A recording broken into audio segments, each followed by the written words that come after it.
for car damages and harassment. Judge Judy enters the courtroom.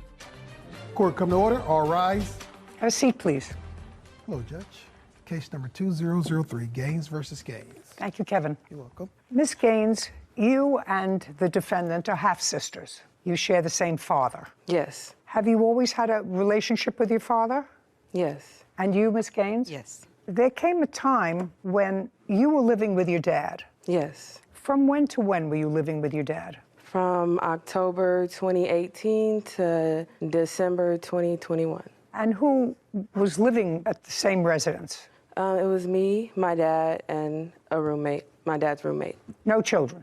Yes, my children stayed there as well. I do apologize. Well, that's important. Sorry. How many children? I have 4 daughters. How old are they? 11, 10, 4, and 5. Were you working? Yes. From 18 to 21? I stopped working in November 2019, and I started back working October 21. What kind of work do you do? I work for United Healthcare. I'm a customer service rep for Optum. Just so that I get a sense, because this is a family issue, you clearly had a life before you moved to your father's house in 2018. Could you tell me why you moved into your father's house in 2018? Because where I was living, the house was smaller, and my dad felt like he wanted me and my children to be in a safer environment. So you had an ongoing, constant relationship with him? Yes. And Ms. Gaines, tell me about you. Did you ever live with your father? I lived with my father when I was in the 9th grade. But not since you were a child? No. Did you maintain a relationship with him? I did. Me and my father do mechanic work together most of the time, so I'm at his house a lot. Was that a business that you had together? Just more so for fun, family time. If he needed help, I could go in and assist him. I just use that as extra time. And that was consistent and up through 2021? Yes. So you saw your sister there? Because she was living there with her children? Yes. On occasion, though, her and her kids would be out more often. I would just go and visit my dad when the house was empty and he needed more company and help and assistance because he was there alone. How old was he? He's about 24 years older than me, so I believe he's like 59 now. Did you see your sister at your father's house in the years that you were living there? She came to visit, yes. And they worked together on mechanical stuff? I never saw that. Me and my sister, we had a close relationship, so she would come over and hang out with me all the time. Okay, good. And then, unfortunately, something happened. You want to tell me when that was and what it was? October, I believe it was the 30th, me and my sister, we got into an altercation. Tell me the beginnings of it, because each of you claimed that the other harassed, claim your sister assaulted you, and both of you claimed some damage to automobiles that was caused by the other during the course of these altercations. Okay, so tell me what happened in October. So the Thursday prior to the 30th, which was a Saturday in October, my sister was supposed to come to my house and do my kids' hair. But that was something that I had just asked her to do. Like we said, I stayed with my dad. They were having some issues, so Who was having issues? My sister and my dad. Were you having issues with your father around that time? I was told I was having issues with my father at that time by my sister Jessica. Did you discuss it with your father? I did, and I found out that that was a lie that Jessica had told him, was making up lies to make us not like each other. Okay, so there was some bad feeling about that. Right, so I was inviting her over because she was struggling, and I needed my kids' hair done for a picture day. So She was what? Struggling. Struggling. Financially. Okay. So I offered to pay her to do my kids' hair. My dad did inform me that she wasn't able to come to the house, that I needed to go to her house. And I don't really know what her situation was like over there, so I let my dad know I was uncomfortable. And I also let her know our dad said it was not okay for you to come over here with us today. And he wanted an apology. He wanted an apology? Yes. From her? Yes. Is your father well? He has diabetes and Okay, but there's nothing preventing him from coming to court. Okay, well then you can't tell me what he told you because that's hearsay. Did your sister come over to the house on October 30th? Yes. Approximately what time? I believe 11:30 in the morning. Had you had a conversation with her that morning and told her not to come over? Yes. Did you tell her why? Oh, I can't speak on it because he's not here. No. I don't. My question is, Sorry. Did you tell your sister why? Yes. What did you tell your sister? That our dad would not want her there. Is that what she told you? That is what she told me. Did you ask her why? I did. What did she tell you? She told me that my dad was under the impression that I was hanging out with drug dealers and dangerous people, and that he didn't want me around. Did you call your father? I did. And you had a discussion with him? I did. Were you invited over to the house? I called. That's either a yes or a no. No. So now you have information, whether accurate or not, that you weren't welcome in your father's house for whatever reason, or for the reason that was articulated to you. You called your father to confirm that, and your father did, in fact, confirm that. He confirmed that there was a issue between Jessica and I, and that we needed to resolve it. He was not going to get involved with it, but he did not confirm that I was denied access to his house. Well, just from my information, what did you think the issue was between you and your sister? She was lying to my father. Well, no, your father didn't say that your sister's lying to me. Your father had to have indicated to you that these are the things that I'm being told, and you have to resolve that with your sister. Yes. But your father told you not to come to the house. No, he did not tell me not to come to the house. Did he suggest you come to the house? Neither. He neither suggested I come or not to. He just said I should Resolve it with her? Yes. Okay. And you went over there that morning? I stated to her that I would come over and resolve it right then and there. You told him? They were both on the phone. Okay. I called his cell phone. Did your sister, then your sister said, I'm going to come over, and you knew she was coming? Yes, she said. Okay, that's a yes. You knew she was coming, so this wasn't a surprise visit. You knew she was coming. Now tell me what happened when she got there. So when she gets there, me and my dad were standing outside already. She gets out of her car. I approach her car. It's a little back and forth, and then... No, tell me the back and forth, and try to keep your voice up. Sorry. So when I approach her car, she jumps out the car. Then she reaches for a taser. So then I close her in the door. And once my dad, we're outside together, he pulls me off the door. She then takes her car, it's a video. She's attempting to run me over with her car. She did manage to run over my foot. I then went in the house. I got a broomstick, like an attachment, like the broom wasn't attached. But I got the broomstick, and I went outside and I started swinging it at her car. And I damaged the hood of her car and the window. And then she left? No. She stayed at the house. I went back in the house. She called the police, and I'm not sure what happened after she called the police. Well, did the police arrive? My dad informed me that we didn't know what she was telling the police, that when police come, everybody gets arrested. So he said, I had something to do that day, go get a facial at an appointment at 1 o'clock. So I just went ahead and headed off to that. So you left? Yes. You knew she called the police and you left, yes. Leaving your dad to explain to the police what happened? My dad didn't talk to the police neither. So they just came? As far as I know, they just came, knocked on the door. When I called to see if there was a report made, the police said no report was made. That was it. Okay, fine. So the damage that was done to your car was done with a broomstick handle? Yes. To her car? Yes. By you? Yes. Now, Miss Gaines, did you have a taser in your car? I don't own a taser. And when you got to the house, your father was standing with her? No. Where was he? He was exiting the house. She was already, when I pulled up, she was exiting the house. But he was outside? She was already at the sidewalk when I pulled up.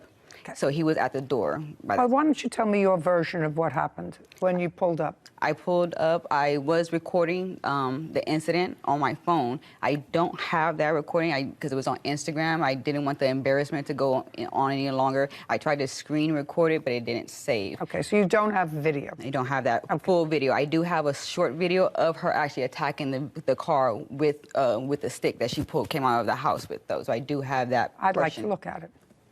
I have the full video. Okay, I'd like to see hers, and thank you for telling me you have the full video. Okay. I think the full video might be more sufficient because I have bits and pieces of the video. Kevin, I'm going to take both. Would you pull up the video that you have on your phone? We're going to go over to my family member's house right now to find out why we want to fight me. She has literally did everything in her possibility to make my dad my enemy. She has moved into his house, told him I'm on drugs. My family have come up with the excuse that I'm on drugs, and that's why nobody has come to see me. Yeah, do it. I'm on live. Video footage of Jessica hitting Joanne's car with a broom handle. First, Ms. Gaines, you do understand that you damaged your sister's car. Yes. Okay, and that you have to pay for that.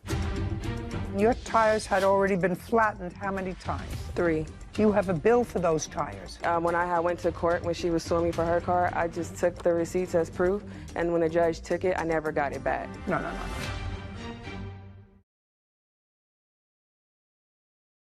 A courthouse. The Judy Justice logo appears. In the courtroom, Jessica and Joanne. Jessica Gaines claims her sister, Joanne Gaines, vandalized her car and harassed her. Joanne is countersuing for an assault and filing a false restraining order against her. Okay, Ms. Gaines, you do understand that you damaged your sister's car. Yes. Okay, and that you have to pay for that. She sued me for the damages already. She sued you. Did she get the damages? Yes. Oh. She was granted. Okay. Jessica hands a document to Kevin, who brings it to Judy. She reviews it. Okay, so you sued her already and you got a judgment Yes, for that incident, for this damage. but not the damage that would happen on December the 12th. Just a second. Sorry. Okay, so we don't have to deal with this damage. And subsequent to this damage that you caused to your sister's car, you had damage to your car. Yes. And tell me what that was. So on 3 different occasions, she came to my house and popped both of my tires on the driver's side of my car. Okay, and this was after October 30th. Yes. You'd been living at your father's house for 3 years Yes. with your children. During that 3-year period of time, was your car ever damaged? No. Did you ever have tires popped on the car? No. Did you confront your sister at any time about the damage to your car? No. According to this, you have a video of her near your car Yes. on one of those occasions. Yes. I'd like to see it. Before I even look at it, Ms. Gaines, you received a judgment and were compensated for the damage to your car caused by your sister. Mm-hmm. Do you acknowledge that you or someone acting on your behalf flattened her tires? One tire. Okay, so you say you flattened them one time. One tire, one time. And when? Right before November, Okay, and what did you flatten the tires with? knife. So you Just one slashed. tire. She did say tires, didn't Just she? one Whitney? tire. She said one tire, one time. Okay, and that was in November. Beginning of November. Did you pay for that tire? I did not. And do you have photographs of the flattened tires? Yes. I'd like to take a look at them. How many times were they flattened? My tires were flattened 3 times. Tires. How many tires the first time? 2. How many tires the second time? Sorry, I just want to make sure. 2. How many tires the third time? 2. And you filed a case against your sister for damage to your car on what date? This is the court case I filed for damages for my car. Well, originally I just filed for When did she file the case, I'm sorry, against you for damages to her car? December 16th. And your tires had already been flattened how many times? 3. Do you have a bill for those tires? Yes, well, I had took the receipt before, so I don't have the receipt, but I have the police report where the police No, I wrote- want to see the receipt. I'm sorry. I need damages. You want damages, you have to show me that you spent money to replace the tires and how much they cost. Yeah, I'm sorry. When I went to court, when she was suing me for her car, I just took the receipts as proof, and when the judge took it, I never got it back. Did you countersue her for the tires when she sued you? No, Well, why would the judge take your receipts for the tire? because he took all of our evidence at the end of the case. No. The only reason a court would take your evidence is if you had a counterclaim for your damage. I'm new to the court thing, so I didn't know to countersue. So when I had to file paperwork, so when I went to court on our court date, I was just letting the judge know, like, look, she did these damages to me. I didn't file a countersue claim. I didn't know I had to do that. The judge looked at it and didn't return that to you? He said any evidence that we wanted to be taken into consideration to leave it with him, and I left it with him. And what kind of tires did you purchase? I believe they say Bridgestone on them. And what's the name, make, and model of your car? It's a 2005 Cadillac Escalade. Can you get me any information about that, Sarah? Cost of cars, 2000 Escalade, what kind of tires it uses? Okay, so the harassment that you're talking about by your sister, because that's the other part of your claim, the vandalism is one, which Sarah is looking up now. The damages for harassment were the tires being slashed, is that right? A part of it, yes. Well, what's the other part? Well, when I filed for the restraining order, the judge said it sounded like a family matter, so I didn't. So the court dismissed it? Yes. So on December 24th, which was Christmas Eve, I woke up and my tires were popped again. So I then asked my dad, is it okay if I record you reaching out to my sister, asking her to leave me alone so that if I do go to court again, I have some evidence? Because again, my dad didn't come to court back then. And he was like, I don't think I can do that because then she'll start messing with me and I can't afford to be down in the morning. Okay. And then I was just like, okay, well, at that point, I didn't feel safe there no more because she had already called Children's Services on me. And then every 2 weeks, my tires were being popped. I really couldn't afford it. I got it. Do you recall how much you spent for each tire? Each tire was $120. So you spent a little over $700? Yes. Okay. That's about right from what I'm seeing. Okay. So, Ms. Gaines, let me tell you how I'm going to rule on her request for damages for her car. But I believe that some things make sense and some things don't. And if somebody has an MO of slashing tires as their reaction to having their car damaged, and if you acknowledge doing it and doing it one time, it is not a giant leap from my imagination that you caused the same damage to all 6 of her tires. I don't find that a giant leap. I think the whole thing is foolish, and I actually don't see the basis for coming out with a broomstick, except that you were angry and lashing out at her car. You could have stayed in your house and called the police. There was no reason for you to come out of the house at all, except to confront your sister. You had an application for a restraining order against your sister? This is correct. And you had a trial on that? This is correct. And you were granted a restraining order? Yes. For how long? 6 months. And that expired? It hasn't expired yet. This was an incident. It was caused by her coming to my house after court. Okay. And causing more damage. Okay. So I think that she had the right to file for a restraining order against you because part of your action is filing false restraining order. Part of your case was for vandalism to your car, but that was already done in another court. That was part of the first case. We've been going since October. Okay. How did she ask you to jump out of the vehicle? She stated, hop out. I said, okay, I guess we're hopping out. Well, that was sort of silly. If somebody said to you, hop out, I would stay in the car. I'm trying to talk to my dad. Well, you talk to your dad later when things have calmed down and you're not high on weed. A courthouse. The Judy Justice logo appears. In the courtroom, Jessica and Joanne. Jessica Gaines accuses her sister, Joanne Gaines, of slashing her tires. Joanne claims she needed to file a restraining order against Jessica. Okay, let's get to the assault part of your claim that I would like to hear. First, I watched the video, and I have to tell you, Ms. Gaines, that in my judgment, what you took a big whiff of was a blunt. Is that what they call that? That is. Okay. And that's what was in the video, and that's while you were on your way over there and very, very angry and driving a car and lost in a sea of smoke. Do you understand? And I think that that's both foolish, bad judgment, dangerous, and dangerous to drive a car that way. I agree, I'm sorry. And shows an absolute lack of judgment.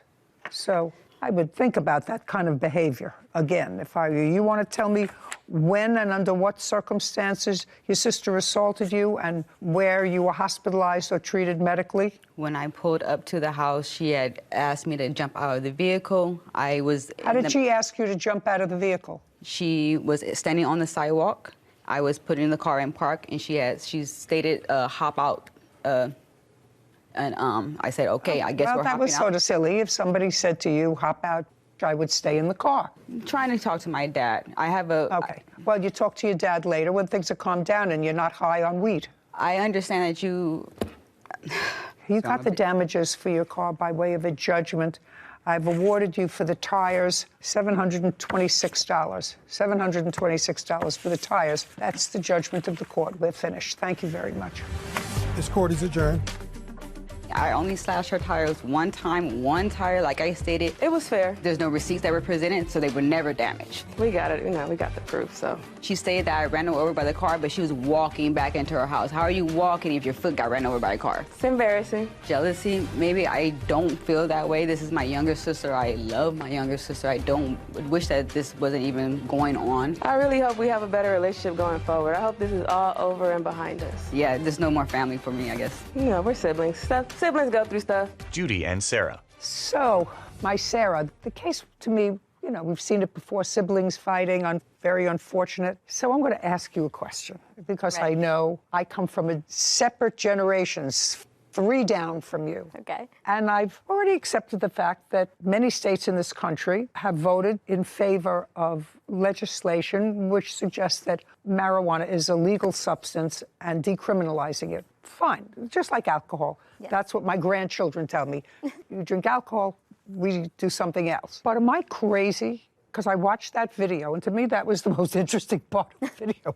And then she took this big cigar thing, which I found out what those were called back in my family court days. And it's interesting that I could recall it, called a blunt. Tell me what you think.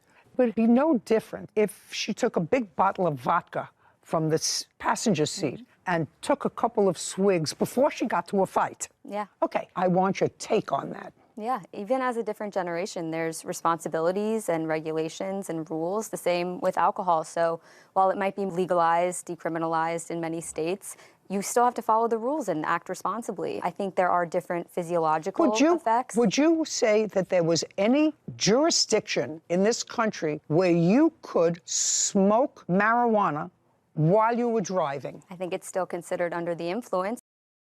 Exotic pet store owner Brian Chow for money from a snake breeding business. Court come to order. All rise. Have a seat, everyone. Kevin. Hello, Judge. Case number 212, Duenas versus Cho. Thank you. You're welcome. Ms. Duenas, it looks to me from your papers that you decided to go into a business with someone. Yes, With whom? with the defendant, Brian Chow. And you know him how? He's a family friend. And you know what his business is? Yes. What is his business? He currently sells reticulated pythons, snakes, exotic animals, monitors, lizards. And you like those things? My ex-boyfriend did. Did you? I was more for the investment part. Okay. I was the investor at the time. At the time you reached out to this family friend who was in the exotic snake business, your idea was to create a business. No, Your Honor. It was actually the defendant's idea. I don't care whose idea it was. Your idea was to create a business with your ex-boyfriend. I agreed to the business, but it wasn't our idea. Whether you agreed to the business or not, you invested money in the business. Yes. Which means that unless there's something wrong with you, and I see that there is not, you wanted to go into business with the defendant. Yes. So let's be easy. Okay. And at the time that you wanted to go into business with the defendant, I'll get to what the nature of that business was in a second. I know it had something to do with that wonderful-looking snake. You had a boyfriend. Yes. And the boyfriend liked snakes. Yes. And you went along with the ride. Yes. What month and year were you still with the boyfriend when you decided to go into the business, which you will explain to me? Back in November of 2019. So right before COVID. Yes. What was your boyfriend doing at the time? He was working at an airport. And he and Mr. Cho were friends? Yes. How long had you known him? 2-3 weeks, Your Honor. Where did you meet him? He came into my store and acquired I didn't ask you anything. That's how you met him? Yes. I'm going to get through this case and get this lovely thing out of the courtroom as quickly as I possibly can. Wow. Some people find them exotic and gorgeous. I find them a little bit squirmy. So in November 2019, boyfriend and you decided to go into the business. Explain the business that you invested in. I invested on 5 reticulated pythons, 1 male and 4 females. That was the original deal. And what were you going to do with them? Mr. Brian Chow was going to have it in his shop, and together we were going to breed them and make a profit out of them. So the intention was never for you to take these pythons to your residence? No. And you understood that? No. They're buying the snake, Your Honor. Okay. How much were the 5 snakes? In total, it was $10,000, plus the feeding and the cages that he claimed that the snakes needed. Was it your agreement that for $10,000, Miss Duenas and the boyfriend were going to buy 1 male snake and 4 females? They decided to buy 2 snakes. Well, when was that decision made, sir? A week after I met him, because When you went into the shop, did you ultimately decide on 1 male, 1 female? No, so how it is, Your Honor, is he knew my ex-boyfriend prior to the business 5 years ago. He sold him a exotic Australian monitor lizard. Okay, what I want you to tell me is, did there come a time when the arrangement changed, so instead of 1 male and 4 females, you were supposed to get 1 male and 1 female? No, Your Honor. The whole way, it was supposed to be 1 male and 4 females. Do you have any sort of a receipt for that? We have Instagram conversations. Do you have that? Yes, ma'am. I'd like to see it. Okay. Cassandra hands a laptop to Kevin, who brings it to Judy. She reviews a message thread on the computer. 1 male, 4 females. The guy's asking $15,000 for all, and then he says, I'll drop it to 12. Then somebody, I don't have 12 now. I just spent a lot on my monitor. Let's go the rest. Okay, so you say, I don't have that money now. He says, I'm getting 16 lace monitors. You remember that discussion? And then that's a big investment for me right now. I'm saving up to get a house, but I'm down to breed my monitor with any of your monitors. Keep going. So far, I don't have a contract. And then somebody says, no, you pay half and I pay half. Who wrote that? He did. No, you pay half and I pay half. Then you say 6,000. I'm short 6,000. I want to get them, but I'm low on cash till next month. And that's from you. That's from the reptile. I had to say it, Your Honor. Okay. If I invest half with you, what will be my return and in how long? Think about it. That's will be the baby's mix price. JTK Reptiles, that's you. Somebody's on their way. That's you and your boyfriend? Yes. We were on our way to give him the money.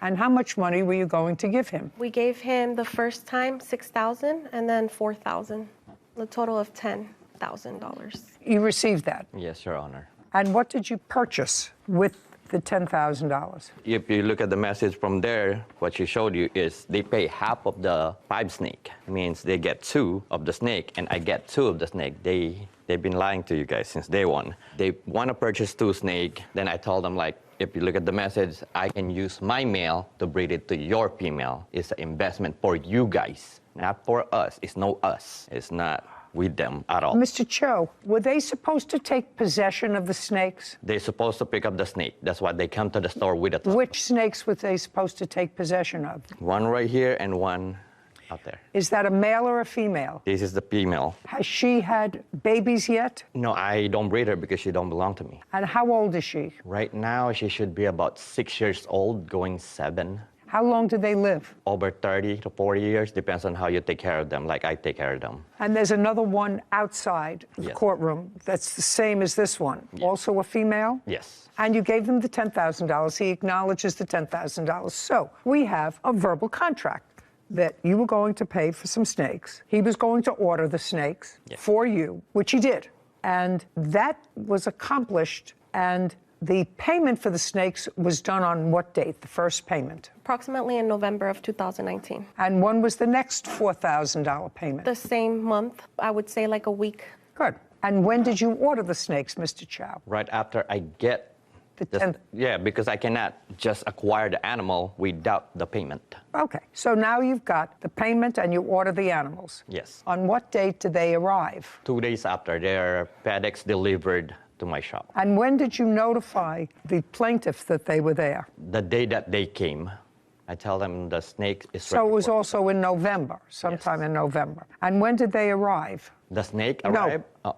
the plaintiff and the boyfriend? They arrived a week after I notify the boyfriend. Okay. Now, Ms. Duenas, a week later you went to the shop. And what happened when you went to the shop? Now he's got $10,000 and he's got 2 snakes. I just want to clarify, Your Honor, that we even gave him money for the tanks because here in the conversations it says that he can't continue having them in tubs. So he needs us to give him money to invest to buy the tanks to house the snakes. So our original plan was for him to keep the snakes because he has the shop.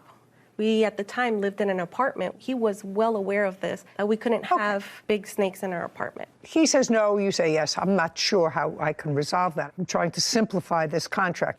Cassandra nods. Caption coming up. And you said you recorded all this? Yes. I'd like to see it. Video footage. I told you, don't play with my money. What are you doing? What do you mean? He owes me money. I don't care. Get out, get out, get out, get out, get out.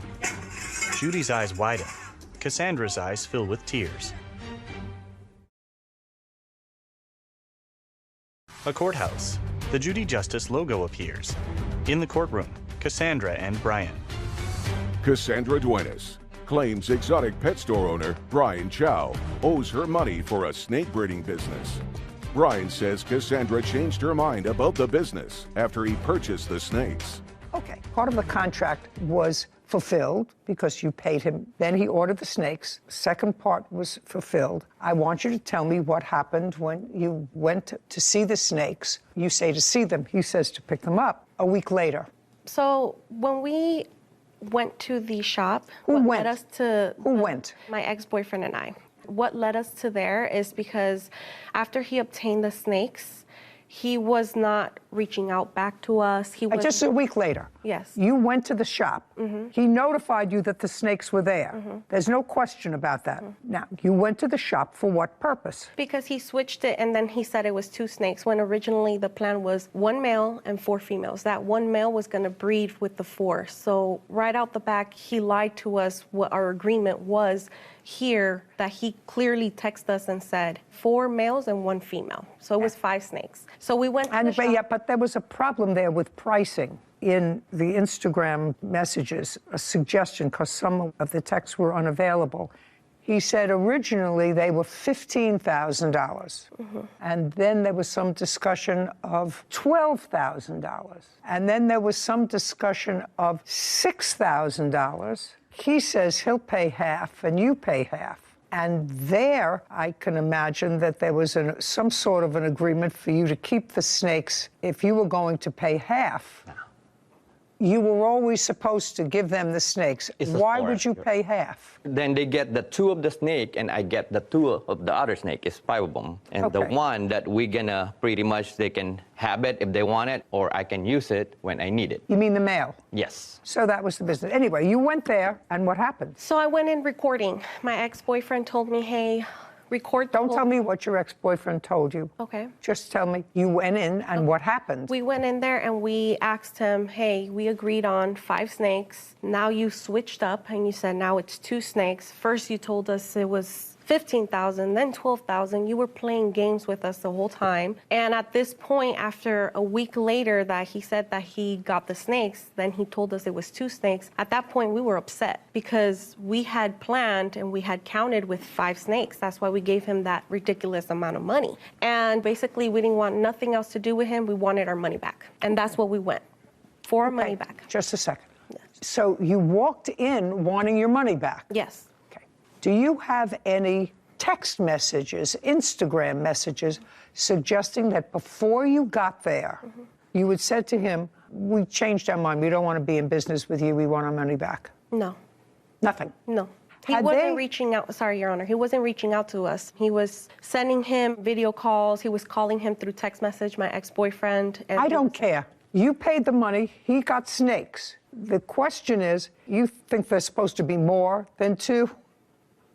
He says 2. More were more money.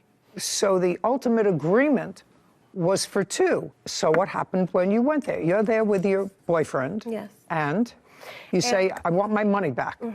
And he says? He says, I don't have the money here. I have 2 snakes here. Are you telling me that he didn't call you and say your snakes are in? Is that what you're suggesting?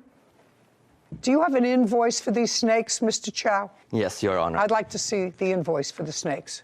Brian hands a document to Kevin, who brings it to Judy.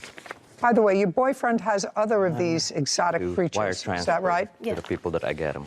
What kind of exotic creatures does he have? One that he sold him, an Australian water monitor from the Philippines. And? He has 2 rhino iguanas, a pair. He has a, I don't know the name, but it changes colors. Judy reviews the document. Mr. Chow? Yes.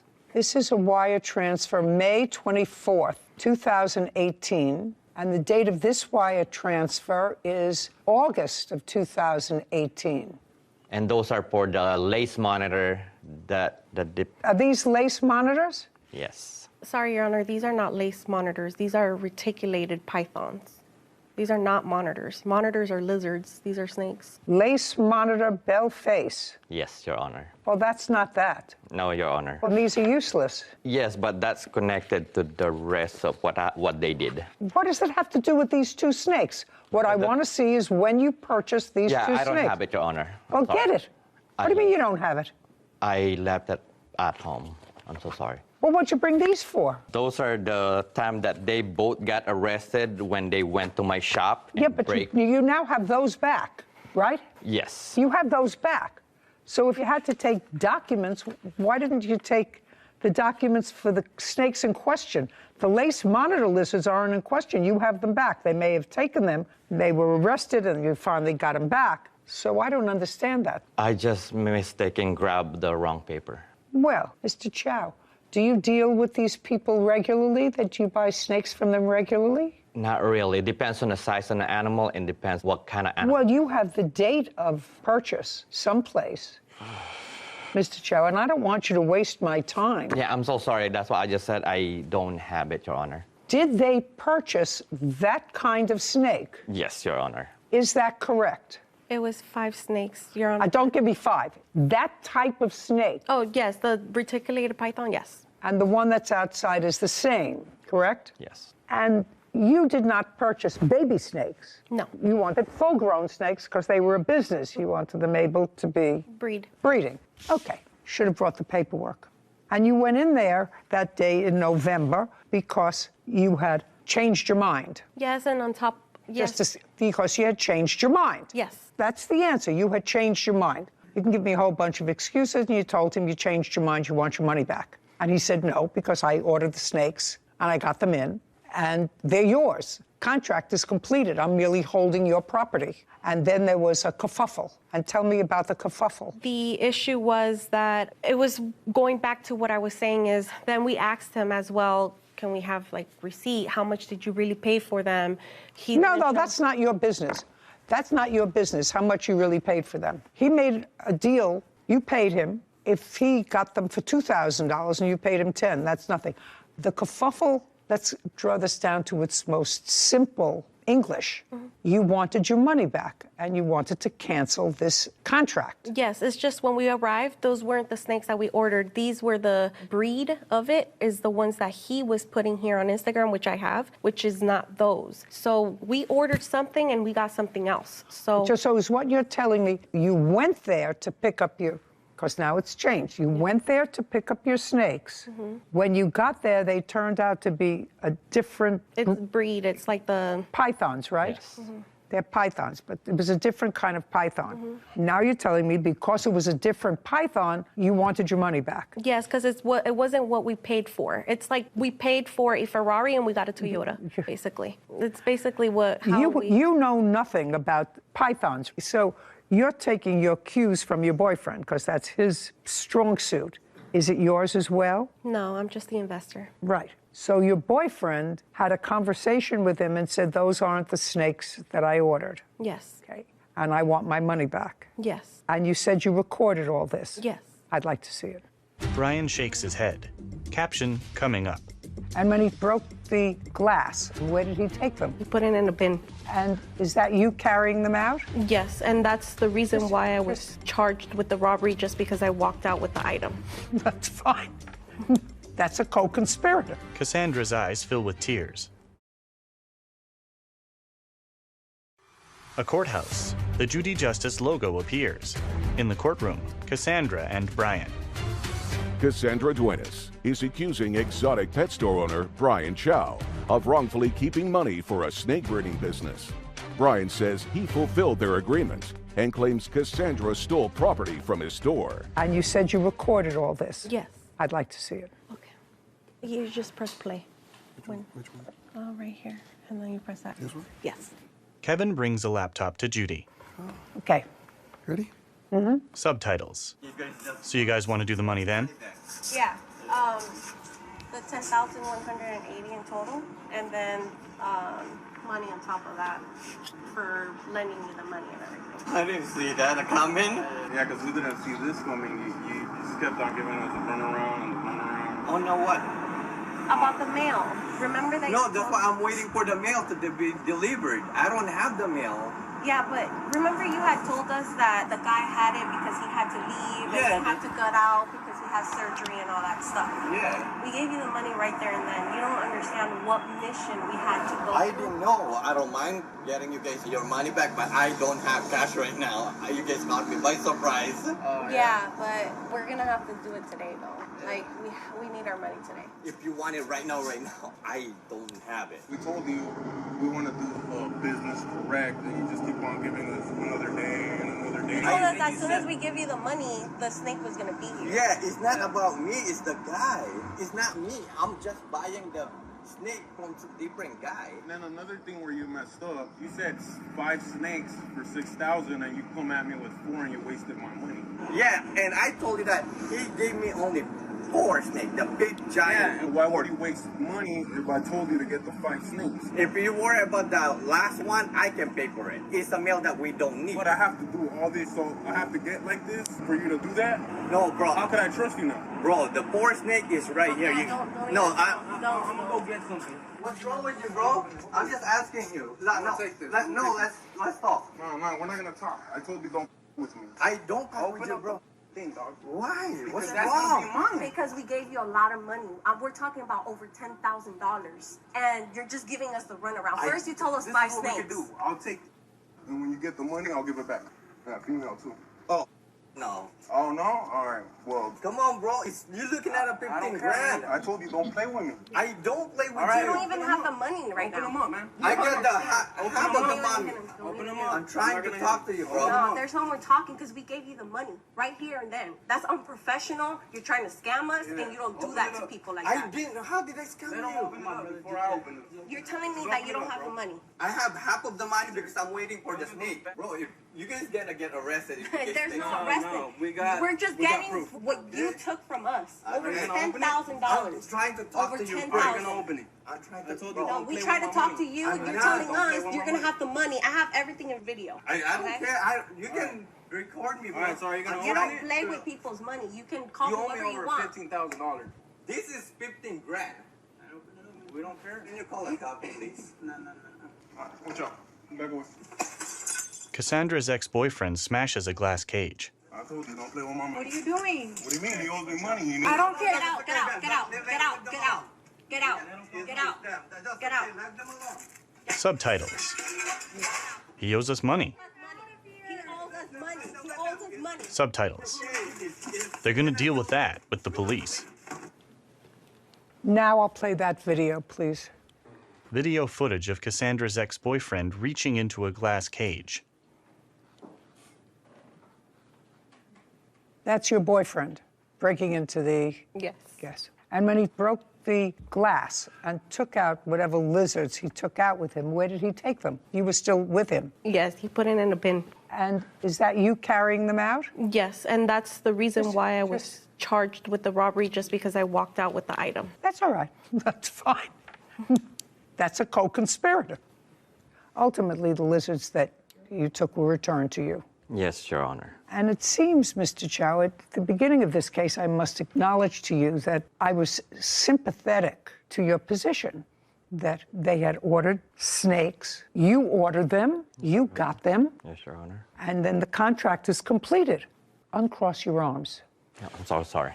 But it's clear from the tape that the plaintiff played for me, that you acknowledged that you did not fulfill your end of the contract, that you were blaming your inability to fulfill your end of the contract on some third party.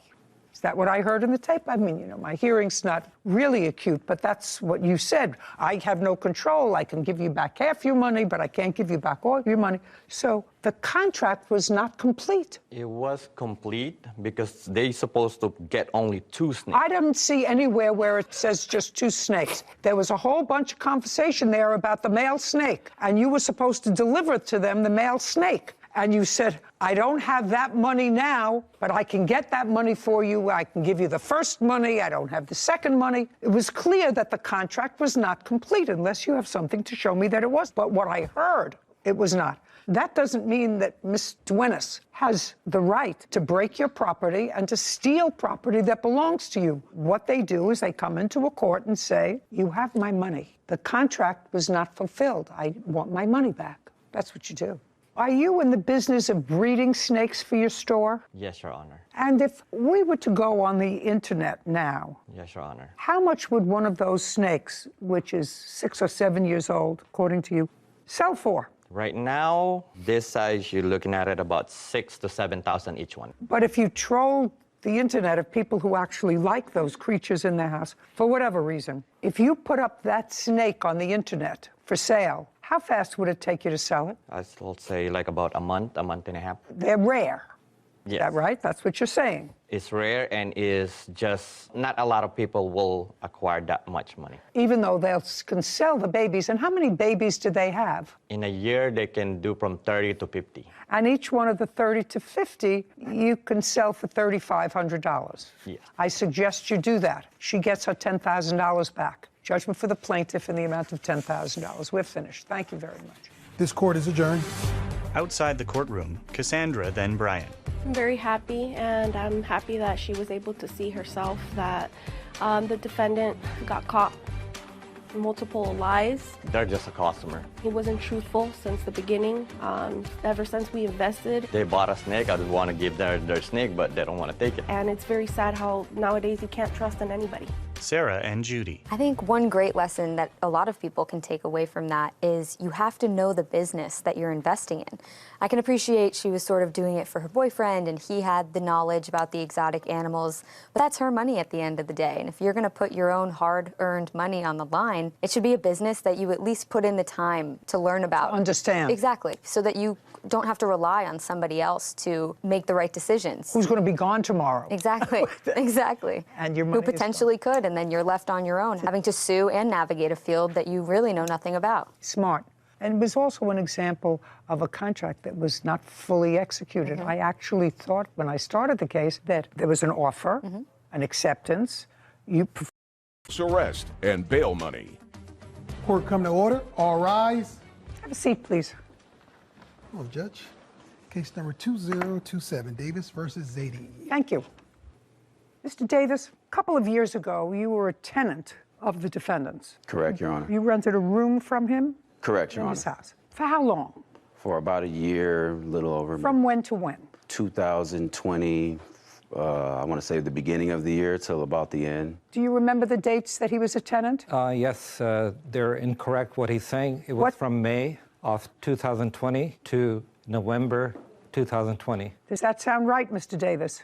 Something like that, yeah. May, June, July, August, September, October, and when in November did he leave? I believe it was by the 10th. This is what your case is about. Briefly, it is your claim that you and Mr. Zadie had some sort of an argument. Correct. Which you'll tell me about. And Mr. Zadie called the police. You were taken from the premises. You were arrested, spent the night in jail, bailed yourself out. And this happened in 2020. Correct. In November of 2020. Your lawsuit is for false arrest and actual damages. You had to post bail and for filing a false police report. The reason that you have delayed for 2 years in bringing this case against him is because you say you had another action pending. Correct, Your Honor. What was the nature of the other action that you had pending? It was a speeding issue with the police.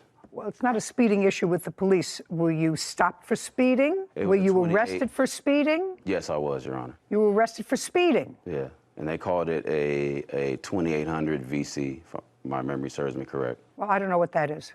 It's, I guess, evading.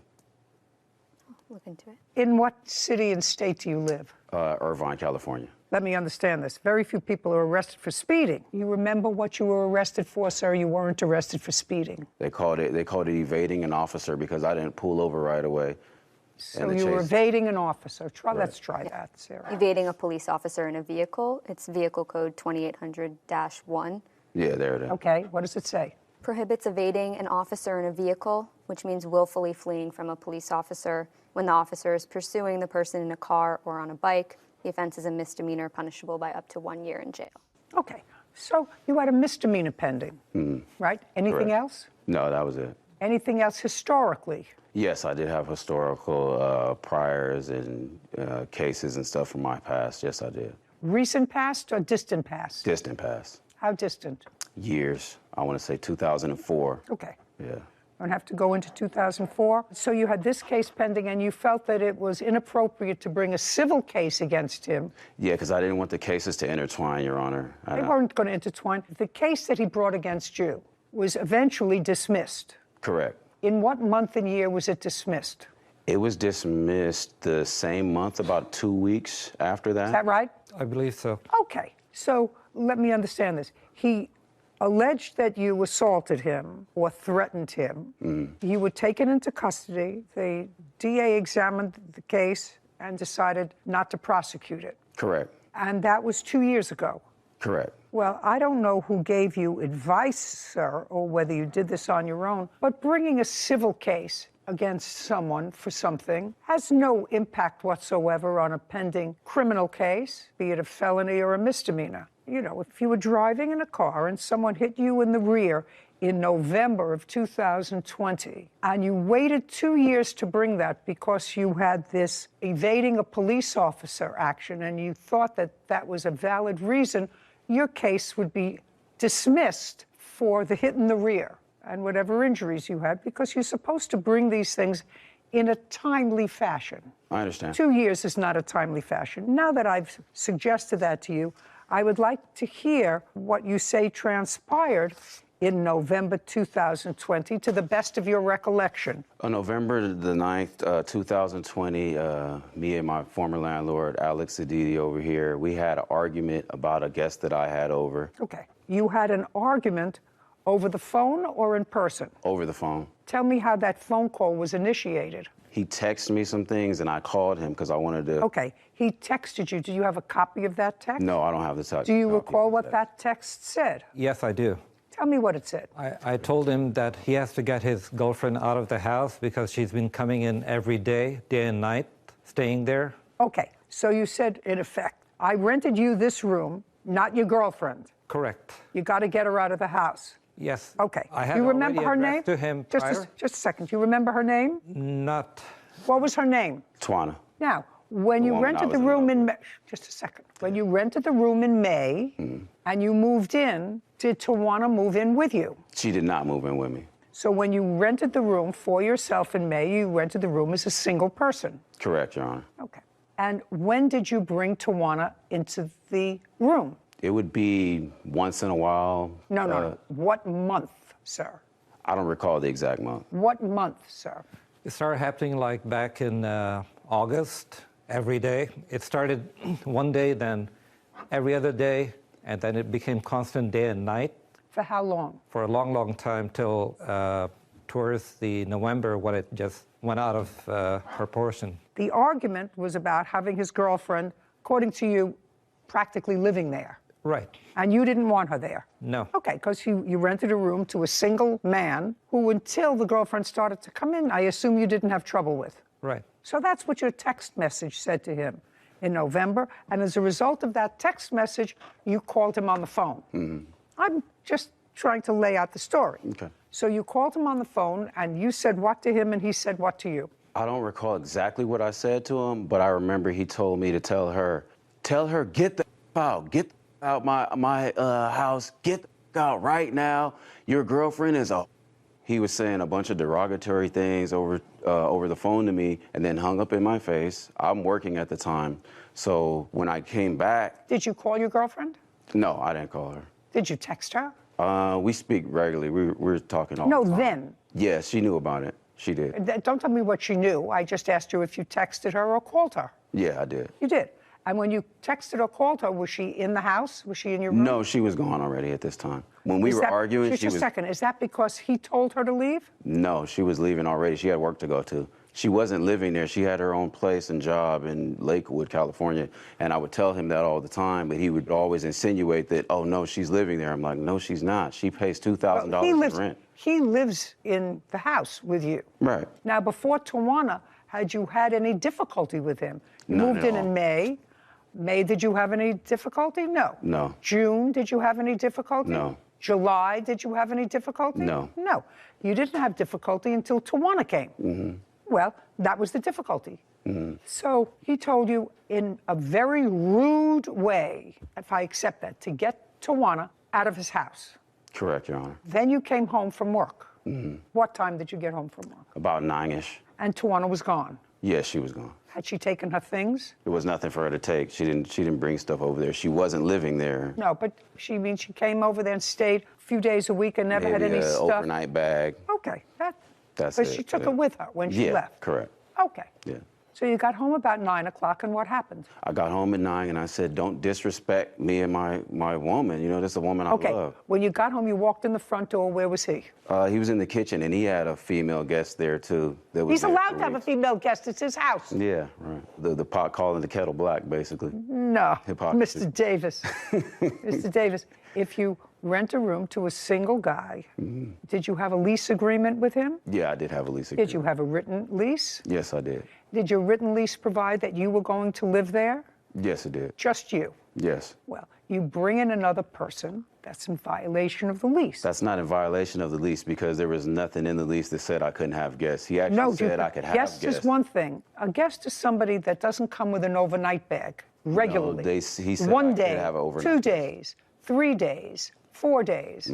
That's more than an occasional guest. That's somebody that comes and goes even when you're not there. Because according to you, you contacted Tawana while you were at work and she was at the house. That's false. Well, I thought you contacted her and then you said she left. She took a few things with her, probably just an overnight bag. No, she was not going there when I wasn't there. That's false. Are you saying that she was not in your room when you were not home? When I was not there, no, Yeah. she would not be there. That true? No, he had made a key to her. She would come as she pleased. Did you make her a That's key? false. That's absolutely false. Did you make her a key? No, that's is my absolutely question. false. No, I Do you didn't make her still a key. speak to Tawana?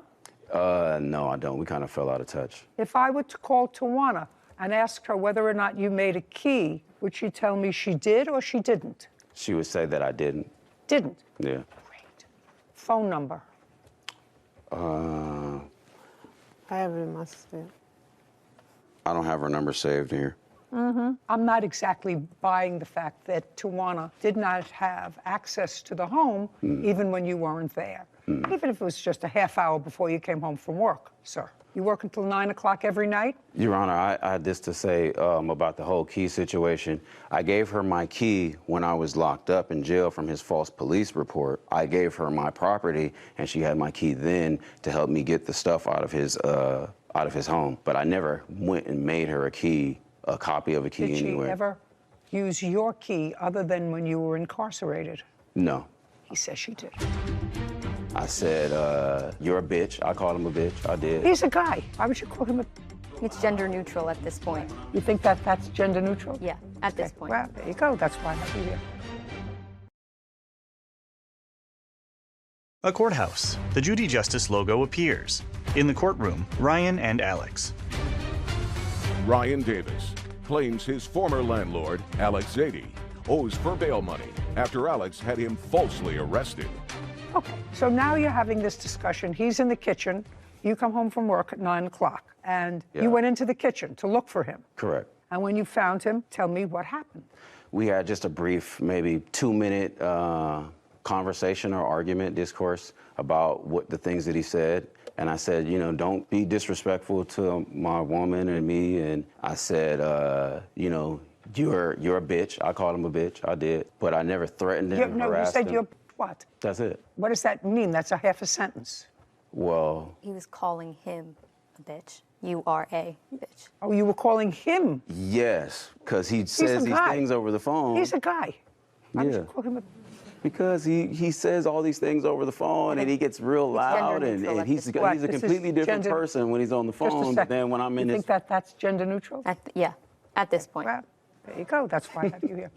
Okie dokie. So... Okay, so you were going, don't call me that. You called him a name.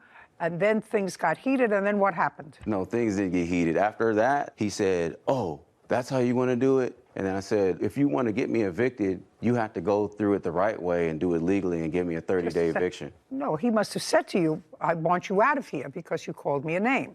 It If wasn't you said, if about- you want me evicted, then he had to have said something about getting you out. He didn't really see, I don't remember him mentioning anything about me getting out. I just remember the fact that he called the police to get No, me before out. he called the police. You're still in the kitchen. Do you ever leave the kitchen?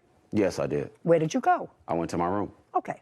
Before you went to your room, did you hear him on the phone with the police? I did. Before you went to your room? Yes. Okay.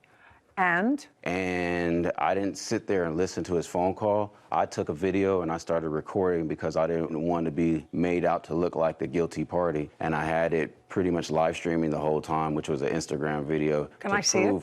No, I don't have the video. The police But then it deleted doesn't exist. If you Yeah. don't have it, it doesn't Yeah, exist for my purposes. Understood. But you had it then? Yeah, I did have it then. You did. And the police came? Yes. And I assume if the police came, you showed them the video. Yeah, I was showing it to him. And despite showing them the video, they took you into custody. Despite showing them the video, they Just took a me second. into custody. Despite looking at the video, Yes. which I They haven't didn't- seen. They didn't look at the video. They refused to look at it. Well, let's go one step further. You see, Mr. Davis, this is why you bring actions right away, so that not only everybody's memory is fresh, but if I wanted to call a police officer where you're who coming. responded or whatever, that's why you bring an action right away. Yeah, I get what you're saying. So now you're taken into custody and you have a video that is totally, according to you, exculpatory.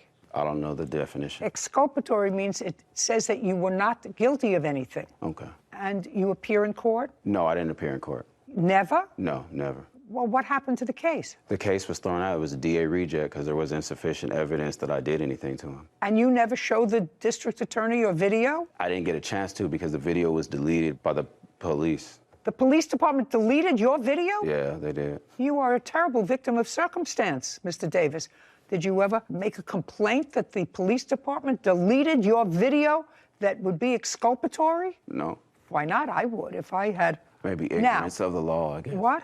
I said maybe ignorance of the law, I guess. Not knowing. When you know better, you do better. No, Mr. Davis. Actually, I mean, sometimes you really don't know what the law is, but you were smart enough, you said, to tell me, because you knew I would say, why wait 2 years, that you didn't want this action to conflict with another action. Well, Yeah. that's a two-process thinker. I've had something like that happen to me before where I had a criminal case and a civil case pending, and the dates were kind of intertwining and messing, and they're about to get in the way of my civil case. So I didn't want to make that same mistake with this case, Your Honor.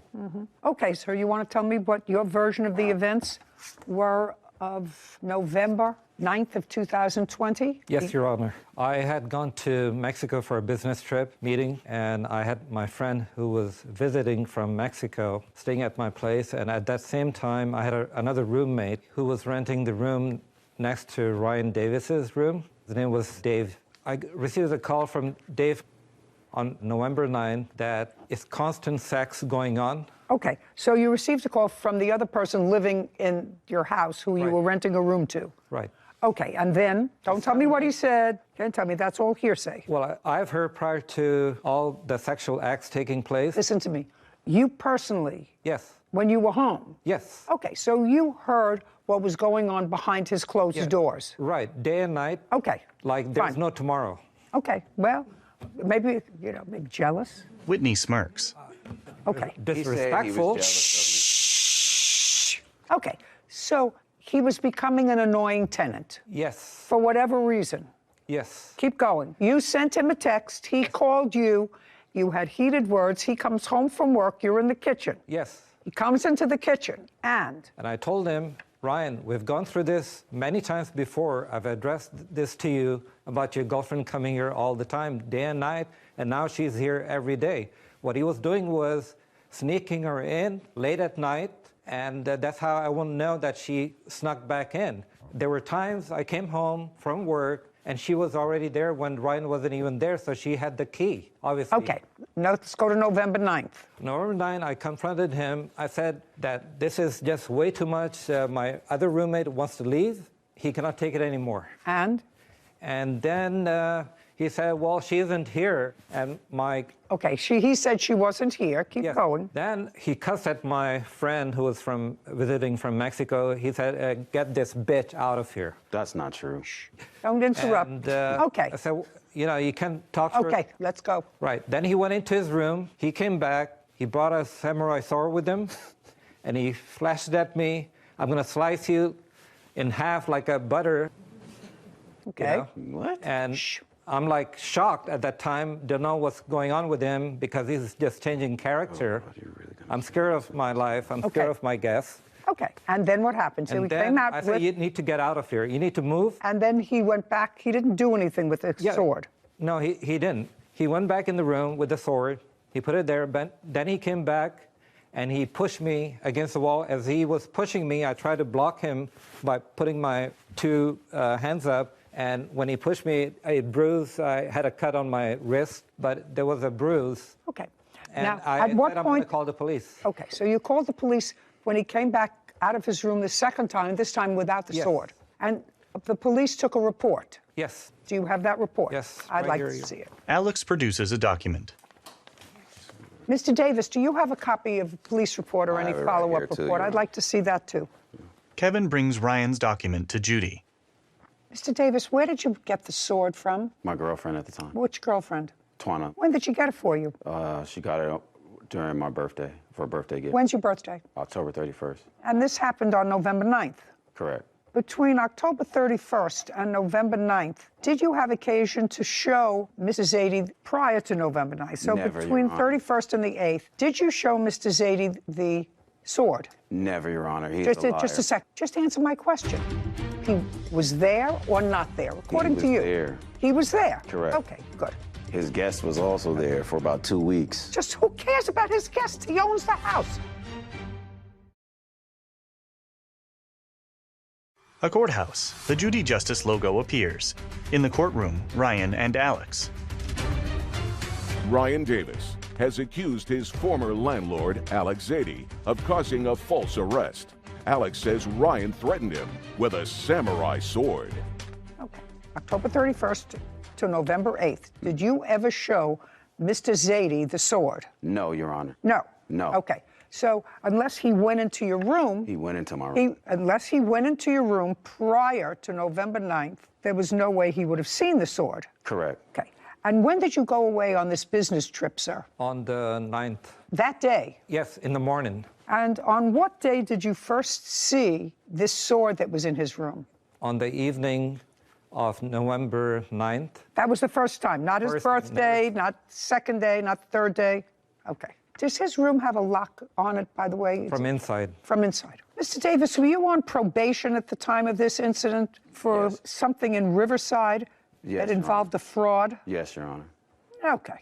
And that wasn't a fraud dating back to 2004? It was dating back... No, it wasn't an incident... For 2000 and, I believe, 15. Okay. So when you told me before, and I'm not even going to have Whitney read it back, you said the last time you had this speeding little problem and evading police, I said, well, before that? And you said, yeah, I did before that in 2004. Correct. But that was a lie. Which was like... Just a second, that was a lie. You had another case involving a fraud in 2015 on which you were on probation, which means that you were either found guilty or took a plea. Correct. Okay. And when the police officer, Mr. Davis, took down your statement, you said that while you acknowledged that you had a samurai sword in your room, you said you had never shown it to Mr. Zaidi. Correct, Your Honor. You had never showed it at any time. Well, then how would he know that you had a samurai sword, sir, in your room when he called the police? Because he was going in my room, I believe, when I was not there, going through my stuff. Okay. That's the only other way I can know that he was... I'm not finished reading this, yes. Okay, that's fine. That's like the 2015 case. You just remembered. Do you have any other police reports that you'd like me to see, Mr. Davis? Not a police report, but I have the bail bonds receipt that I paid. And I'm not interested in your bail bonds receipt. I have the DA reject. I'd like to see it. Yeah, they rejected the case right here. Yeah, They refused I'd like to file to see charges. Your Honor, there's a conflicting story where he said he was left on the 9th because he was there 2 weeks with his guest prior to that. So how could he leave on the 9th if his guest was there 2 weeks prior to the 9th? I asked him when he left for his... Sir, you didn't understand the reason for my question. I wanted to know if he had been gone from October 31st, which was your birthday, to the 8th. That's why I asked him when he left on his business trip. Correct. And he said he didn't leave until the date of this incident. You want to say he left before? He did. That would leave be before. interesting. He What? did leave before. He did. Yes. On what date did he leave? I don't know the exact date, but I A know week before, 5 days before? it was maybe about a few weeks before. November 9th?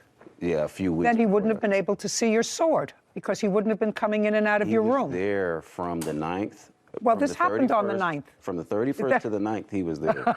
Well, you just told me he left 2 weeks before. I'm saying he was gone before that date, and then on the 31st, between the 31st and the 9th, he was there at the place. Okay, well, that's what he says. He said he was there, and the business was only 1 day. He left on the 9th, and he came home on the 9th. You said, no, he was there for 2 weeks before. Well, if he was there for 2 weeks before and you didn't get the sword until 31st of October, he could not have seen it by going in and out of your room. So you have to sort of get your story straight, sir. So he was there or not there, according to you? He was there. He was there? Correct. Okay, good. His guest was also there for about 2 weeks. Just who cares about his guest? He owns the house. Okay. Okay, it was a misdemeanor case and they declined to prosecute it. Correct. Your case is dismissed, Mr. Davis, for several reasons. It's dismissed because it was brought in an untimely fashion. It was brought 2 years after the fact for no valid reason. Your Honor, it's dismissed for that. It's dismissed for a second reason, because I find some of your testimony, sir, incredible. And one of the reasons I say that is because you were not forthcoming with a legitimate answer to me with regard to your prior history, which isn't always just positive, but if you had something pending for evading the police, and you had something pending for evading the police while you were on probation for a crime for which you were convicted, either after trial or after hearing, do you understand? You would remember that. Are you still on probation? Yes, Your Honor. Okay, your case is dismissed. We're done. This You're court is making a adjourned. big mistake, Your Honor. You have guests over 2 to 3 weeks at a time, but I have a girl over for 3 days, and now it's World War III. He was only allowed to stay there by himself, not with his girlfriend. I never went at him with a samurai sword. It was pretty scary. He basically just used the system against me because I'm a person of color and I have a record already, so I fit the bill. He had a criminal record. When I rented the room to him, he was asking for a second chance. It's easier for them to lock somebody up who's already been to jail. Nobody was renting him the room, and he was saying he's trying to start a new life. I'm 6'1", 200 pounds. I wouldn't even need a weapon if I was going to assault him, but I never did. Thank you, Judge Judy. Judy and Sarah. You know, there are so many lessons from this case, I think, Sarah. One of them is there's a reason that the law tells you to bring an action in a timely fashion, right? Many reasons. Many reasons. One is because it's not like an afterthought, you know, and there are reasons for delays. You were in a hospital, you go into the armed forces, but here there was no really legitimate reason for him not bringing this kind of case in a timely fashion. And the other one that's always a good thing to me, what did you think about his credibility? Yeah, I think it's hard for a fact finder to believe the totality of your testimony if one of the first questions, just about a simple question of your prior history with law enforcement, if you have any pending charges, I think that's a very simple question. If you aren't fully truthful with the fact finder on that question, it makes it really difficult, and the rest of your testimony is now suspect. That's true. And filing a false restraining order. Court come to order. All rise. Judy enters. Be seated, please. Hello, Judge. Hi. Case number 204, Bernero versus Trinell. Thank you, Kevin. Now, you have to tell me, are you Miss or Mr.? For the duration of this case, I will refer to as Mr. for legal terms. Mr. Trinell. Correct. Okay. Ms. Bumel, you and the defendant dated for how long? 2 years.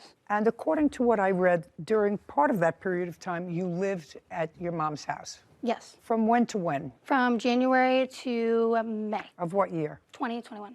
Had you lived with each other prior to that? Yes. Where? At his mom's. And how long had you lived at his mom's? About a year, once I turned 18. Prior to your moving into his mom's, were you ever together? Yes. Where? Well, we didn't live together. We were just, we were seeing each other, I mean. From when to when? From April to December of 2019, and then I moved in at the beginning of 2020. So for a long time. Did you have plans to marry and yes. Had you discussed it? Yes. True? We had those conversations, yeah. Great.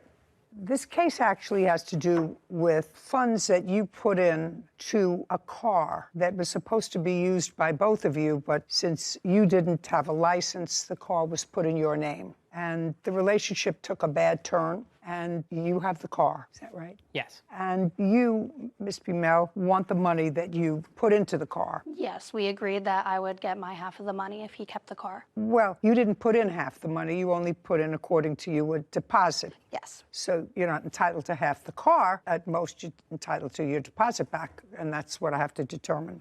Now, Mr. Trunell, the allegation is that you filed a false restraining order against the defendant, and I believe you spent a little time in custody. Is that correct? Yes, they took me in and fingerprinted me. And that was after the breakup? Yes. All right, so let's go to the car.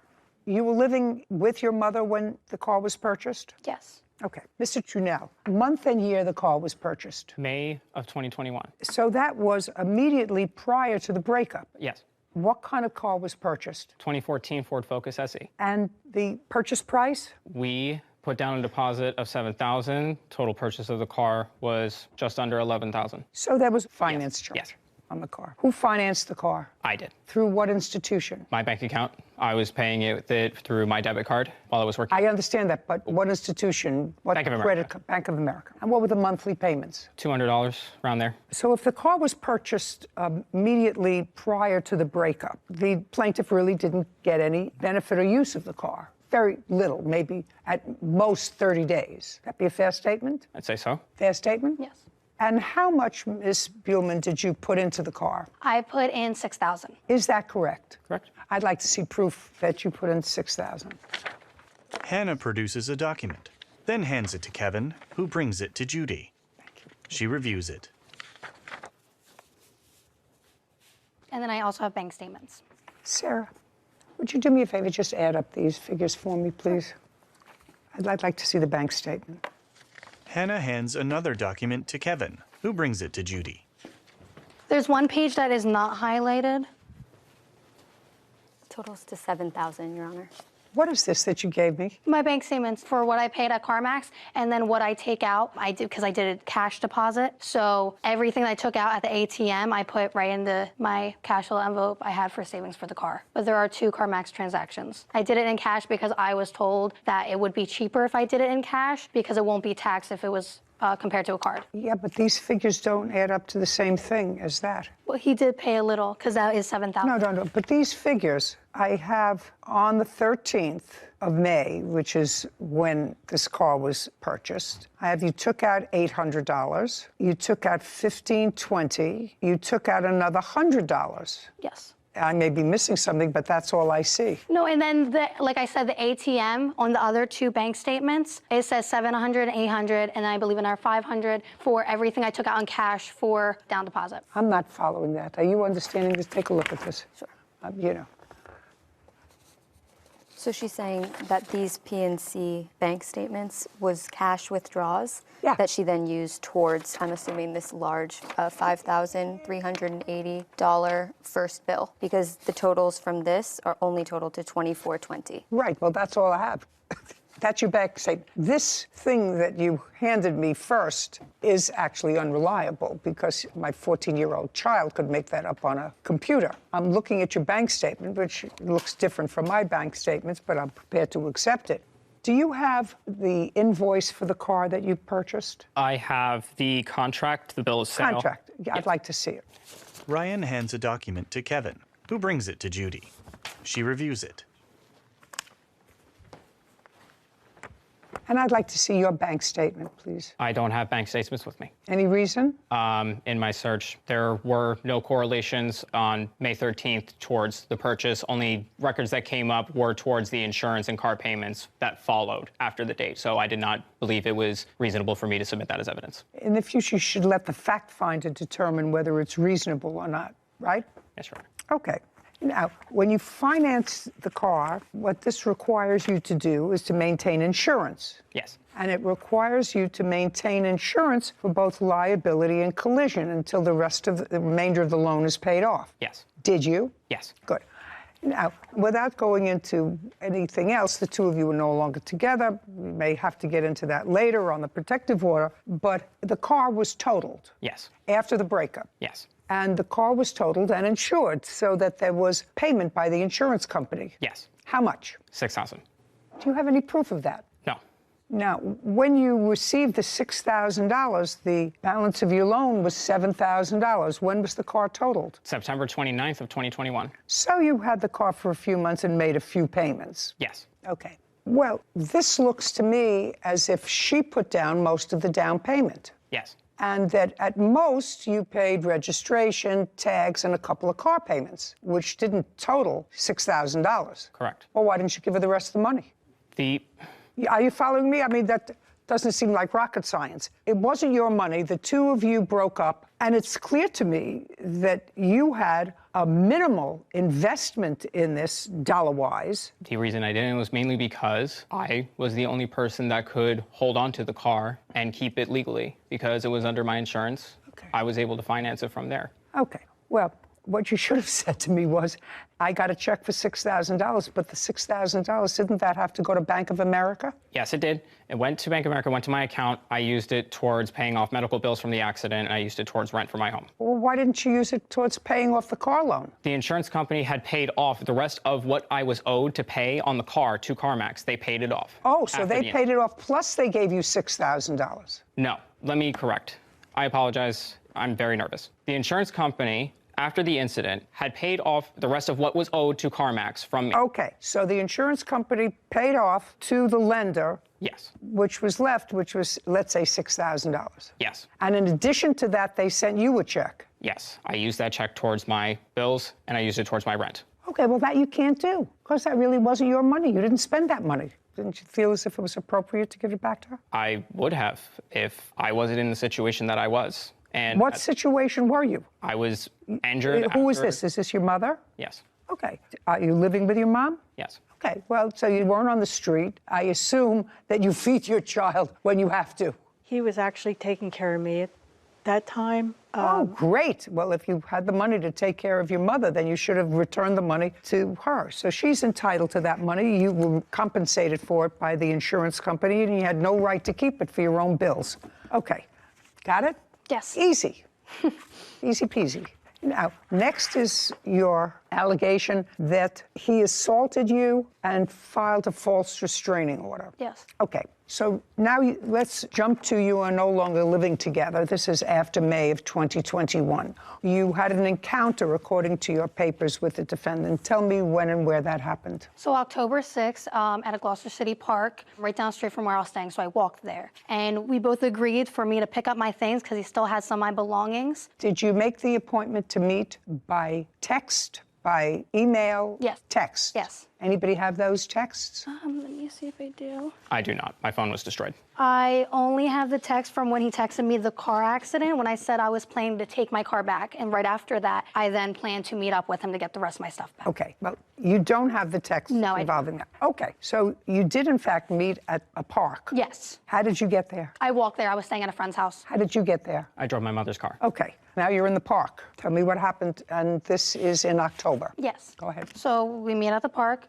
and he gives me my belongings. And then I asked him, because throughout the breakup and afterwards, I knew there was some things he was hiding from me. So I asked him if he was hiding anything, and to get some closure, I just wanted the truth. And so from then, he was getting a little frustrated about it. And I was just saying, I don't know what I did wrong. And then he threatened to hit me. And then I said... You said to him, I don't know what I did wrong. Yes. Because he moved out. Well, from the reason he told me we broke up, he said it was mental illness. And then I felt like I wasn't helping if I could do any more. I felt like I could have done more because I was very accepting of who he is now. And so since that happened and I was so accepting of him, then he threatened to hit me. And I was very confused. And I just said, okay. And then he shoved it and swung at me. And at no time did you hit him? After that, I did defend myself and I did hit him. What did you hit him with? Just my hands. I pushed him just to get him off of me. Was he injured? By scratches, yes. Where? On the face. There was like 2 scratches I saw. And what about you? I had bruises on my shoulders, both shoulders, and then I had a swelling on my head. Either of you have photographs of the injuries? I do. I'd like to take a look at them.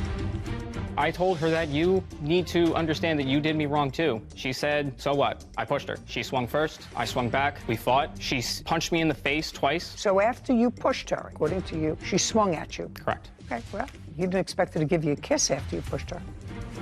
Did he discuss with you a co-ownership of the dog, which would mean that you would share the litters if the dog was bred? Yeah, he did. And you gave him no part of the $3,500? No. So, do you want to tell me what your defense is to this? Because your counterclaim is ridiculous.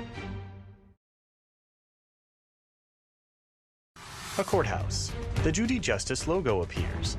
In the courtroom, Hannah and Ryan. 20-year-old Hannah Buellman says ex-boyfriend Ryan Trunell is responsible for a car down payment and injuries from an assault.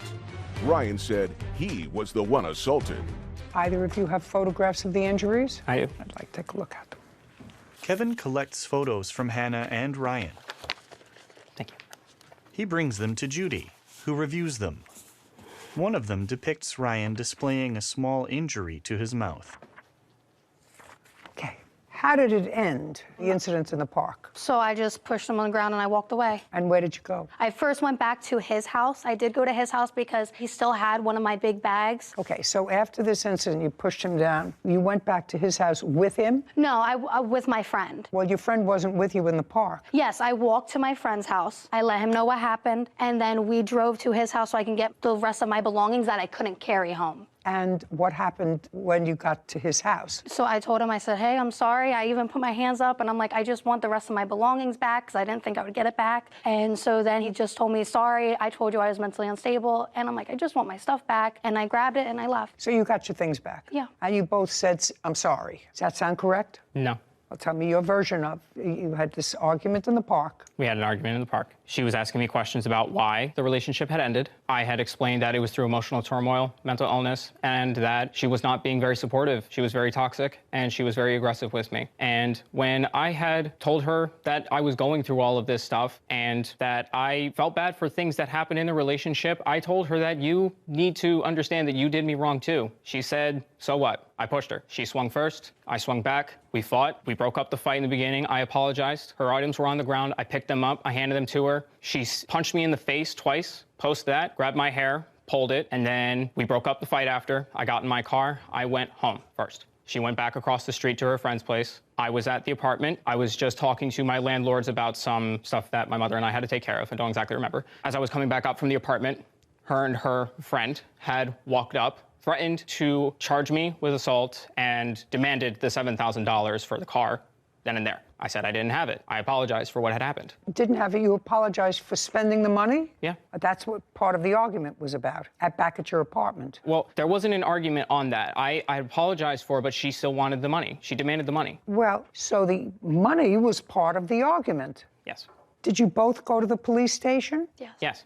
And who went first? I did. But you didn't go to the police station immediately after the incident. You went to the police station after she said she's going to charge you with assault. Yes. And do you have a copy with you of the police report that you filed? Yes, I do.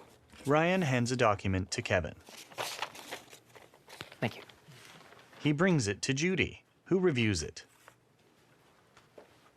You have a copy of the police report you filed? I do not. You do not. Okay. So you were not injured, and what I'm putting together here is that you went to the police station and filed this because she had threatened to go to the police and charge you with assault. You went there, got there first, and you got there second. Is that right? And by the time you got there, is that the time they took you into custody? Yes. Okay.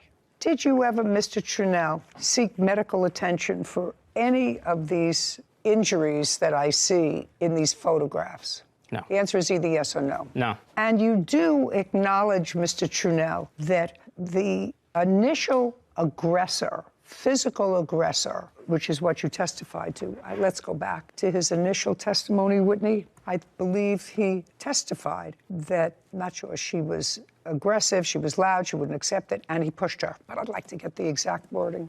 So I told her that you need to understand that you did me wrong too. She said, so what? I pushed her. She swung first. I swung back. We fought. Okay, so after you pushed her, after you put your hands on her, according to you, she swung at you. Correct. Okay, well, you didn't expect her to give you a kiss after you pushed her. No. All right, Ms. Buhlman, I really am looking at your complaint, and your complaint is seeking $6,000 in damages. Well, you already have, according to you, that money invested in the car, which he got back. So you are entitled to that. And since that's the extent of your claim against the defendant, I'm granting your petition in the amount of $6,000. Judgment for the plaintiff. We're finished here. Thank you. Thank you. This court is adjourned. There were a lot of factors going on, I believe, just between both of us. I'm just more than grateful to finally get this over with. I've been waiting too long and Just a lot, I think, that I had to work on, too. fighting for it and put so much work and time into it. A lot of the things that were going on in my head was me being depressed, having to deal with a lot of what was going on in the world at the same time, too. Well, he was like trying on makeup and stuff when we were together, and I was showing him how to do makeup, and I was being very supportive and just telling him, you know, you should get help, go get a therapist. I felt like she was pushing me away. And I don't know why he thought the other way around, because We just both go our separate ways, and we both just try and be happy. And I didn't know what to do, and what I was doing I thought was supportive. Sarah and Judy. That must have been a very difficult breakup for both of them after being together for a significant number of years. But that's tip number one of Judy Justice is never put your hands on someone. And tip number two, never purchase property, dogs, cars,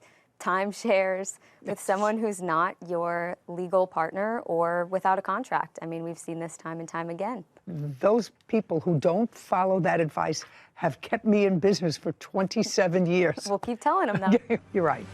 Case number 2021, Parker versus Miles. All parties, please step forward. Frankie Parker is suing his tenant, Miranda Miles, for the cost of a French bulldog. Mr. Parker, this case is about a puppy that you allegedly sold to the defendant. Yes, ma'am. That you want to be paid for. She has some sort of nonsense counterclaim. Yes. Which I will get to and resolve quickly. Great. So, Mr. Parker, you have a home that has 2 units in it? We have a triplex, so it's a house and then it's a triplex behind the house. So you live in the main house? Yes. Behind the main house, there are 3 units? Yes. When did you rent one of the 3 units to the defendant? I rented it to her around February. I think I put the ad in early February. Of what year? 2022. Is that correct, Ms. Miles, that you moved into the unit in approximately February of 2022? It was March, but yeah. You put the ad in February? Yes, ma'am. Moved in March. And what was the rent that you had? $12.50. Do you have children? Yes. How many? 1. How old? 9. According to what I read, you decided to go into the dog breeding business. Yes, ma'am. You knew nothing about dog breeding. Well, I know about dogs, but I didn't know about French bulldogs. That was kind of new to me. What is your regular business, sir? Property management. Other than the property that you live in, do you have any other property that you manage? Yes, ma'am. You're really supposed to be sort of an expert before you go into the breeding business. Yeah, well, I dog had a breeding lot of business. help. That's sort of a foolhardy thing. I had a lot of help. I wasn't by myself. I had people that was already breeding. They had 20 years. Okay, so you had somebody to yes, give you sort of instruction. I didn't just jump into it. Okay. Yes, ma'am. And you decided to breed French bulldogs. Yes, ma'am. You purchased your first 2 French bulldogs, a male and a female, when? I purchased them around January.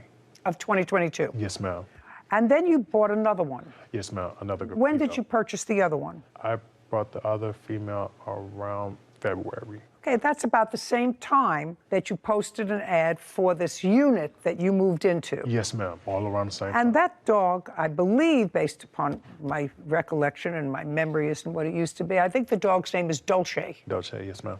How old was Dolce when you purchased her in February? She was approximately 3 months. How much did you pay for her? I paid $3,200 for her. And did you have AKC papers for her? Yes, ma'am. Now, according to your complaint, when the defendant moved in, she moved in March, she moved in with her 9-year-old daughter. The 9-year-old daughter saw this dog, Dolce, became attached to the dog, fell in love with the dog, and the defendant agreed to purchase the dog. Yes, ma'am. And you acknowledge that you agreed to purchase the dog. Yes. In March of 2022, how much did you agree to pay Mr. Parker for the dog? When I rented the apartment, he's told me $2,500. No, He told you that's 20. not true. Now, He said 35. Miss, shh. He comes to my house, knocks on my door randomly all the time. He put cameras on Then all my move. neighbors. Listen to I me. don't have the money. Listen to me. Well, that's again not his problem. He wants his rent on time, and he would like to be paid for his dog. A courthouse. The Judy Justice logo appears. In the courtroom, Frankie and Miranda. Frankie Parker claims his tenant, Miranda Miles, owes for the cost of a French bulldog. Miranda is countersuing for harassment and invasion of privacy.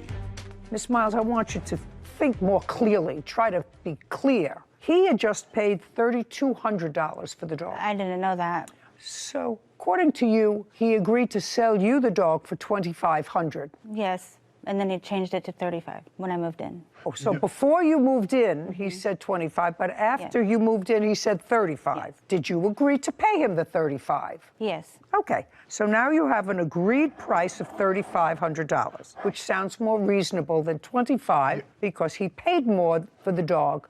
Yeah, that's not entirely true. I told her $5,000 at first. Okay. But we'd do a co-ownership, which brought the price down to $3,500. Okay, right now, she agreed to pay you $3,500. Yes. She doesn't understand from co-ownership. You're talking about breeding down the road. Did you pay him any part of the $3,500? No. Okay, now let's go further. Are you still living in the unit behind him? Yes. So now that's March, April, May, June, July, August. Did you pay March's rent? Yes. April? Yes. May? Yes. June? Yes. July? Yes. And August? Not yet. Did she pay everything except August so far? Yes, but I had to take her to court to almost evict her to get the money. Okay. When did you start eviction proceedings? In what month? I started eviction proceeding in June. How much behind in rent was she? She was just that month, but she had been late 2 prior times, so. Okay. How late is late? Well, I give you a grace period up to the 4th. Sometimes it's like the 10th. Sometimes it was like the 10th. Yes. So we're not talking about months late. No, she was never, she always paid. When you took her to court to evict her for non-payment of rent, she came up with the money. Yes. Now, we're August 5th now. Did you pay your rent? Not yet. Honestly, I'm struggling. I'm unemployed right now, and he knows my situation with my bank and my account right now, and he knows why. I have no funds at this moment. Oh, but that's his business. I get it. See, that's his business. Do you work? Not at the moment. Why? Because I got fired. Why? Because I didn't have transportation, and I So you didn't go. Well, if you don't go to work or if you come late, then you get fired. Right, and I also have health problems that I've been going through as well. That is also, Miss Miles, not his problem. I know. Now, I'm going to go back to something that Mr. Parker said, because I think that it's sort of important for me to be able to resolve your counterclaim, because for sure, you owe him the price of the dog, which you still have, correct? Yes. Did he discuss with you a co-ownership of the dog, which would mean that you would share the litters if the dog was bred? Yeah, he did. I wasn't very clear about it, but yes, he did, and I was willing to do that, so I was able to afford the dog.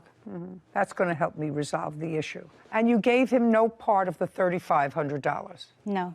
So, do you want to tell me what your defense is to this? Because your counterclaim is ridiculous. I don't even remember what it is. For harassment, slander, invasion of privacy? He comes to my house, knocks on my door randomly all the time, every day.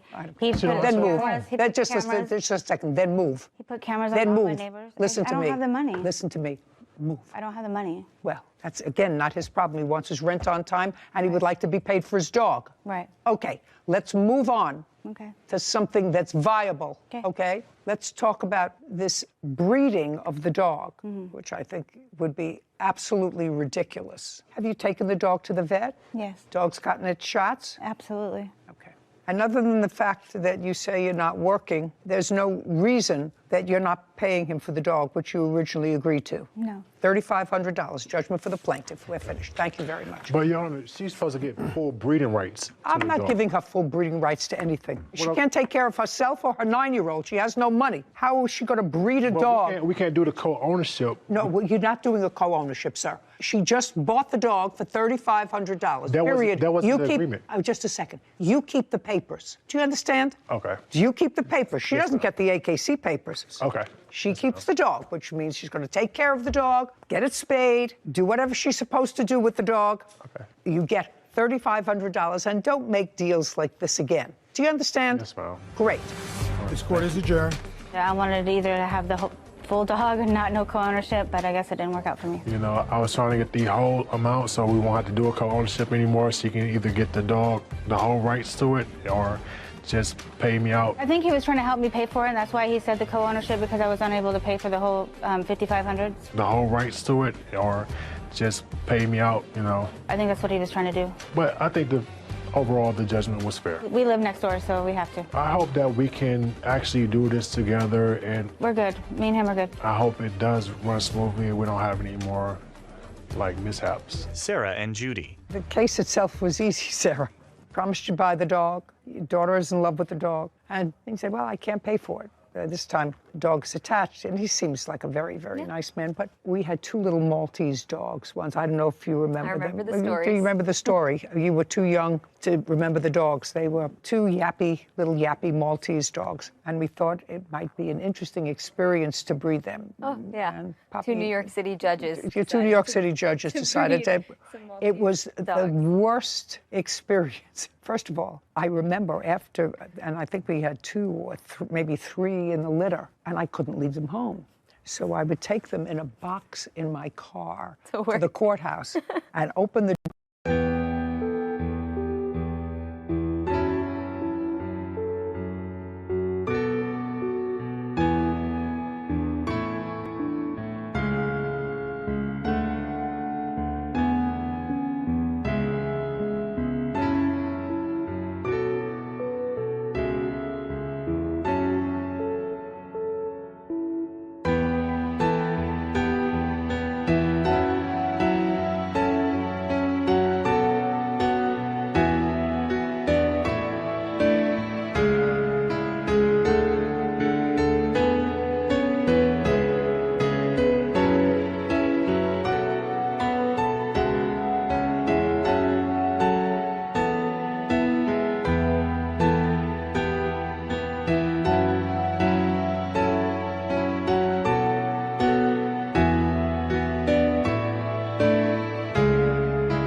photographer Tavares Long for breaking their photo shoot agreement.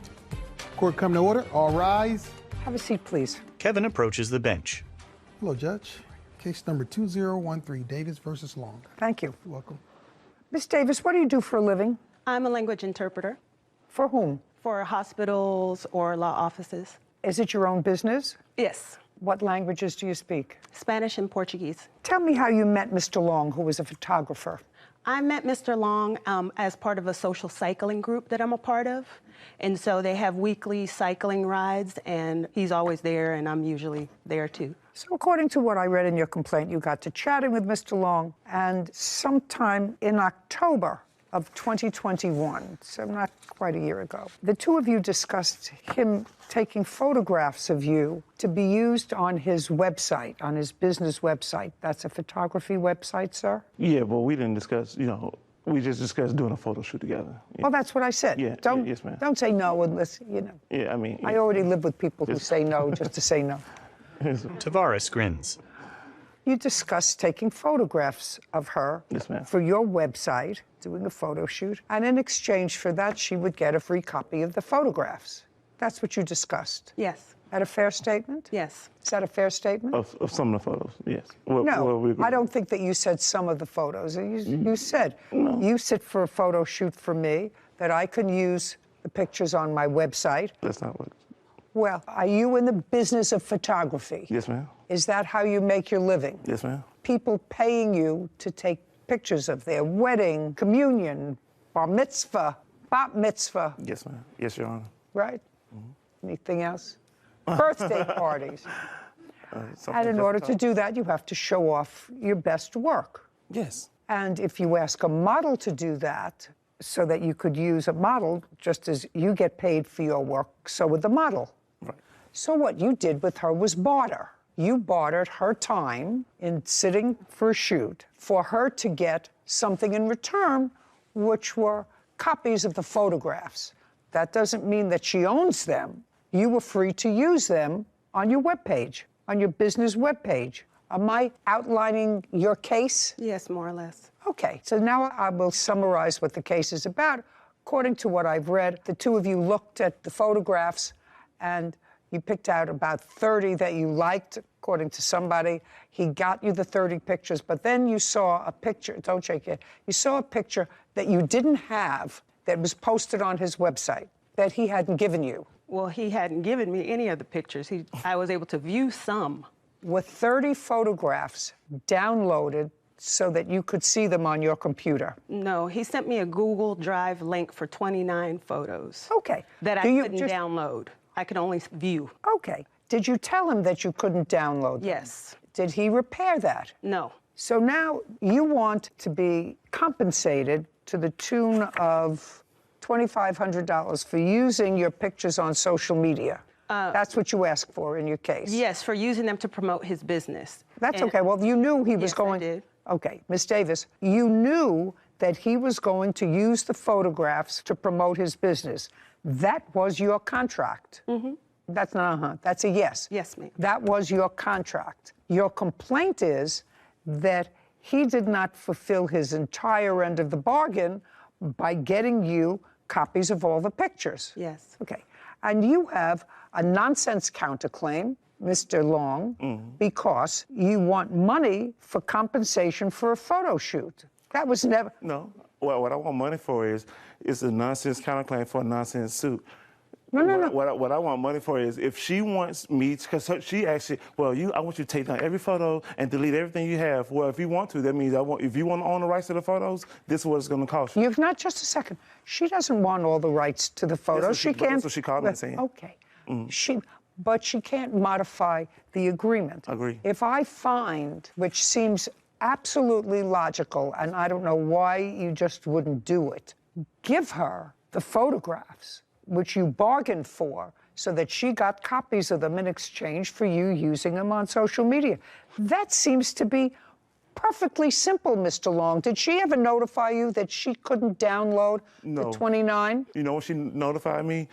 So in May of this year, which is Women's History Month, I was daily, I post some photos of women I took photos of and just kind of like honor them for Women's History Month. So on like May 5th, with 5th day of Women's History Month, I posted. Slow down. Yes, ma'am. Sorry about that. So I posted 3 photos of her to say, hey, I want to honor, a friend of mine. It's Women's History Month. Just kind of I thought I was doing a nice thing. So then she calls me. I was picking my daughter from school.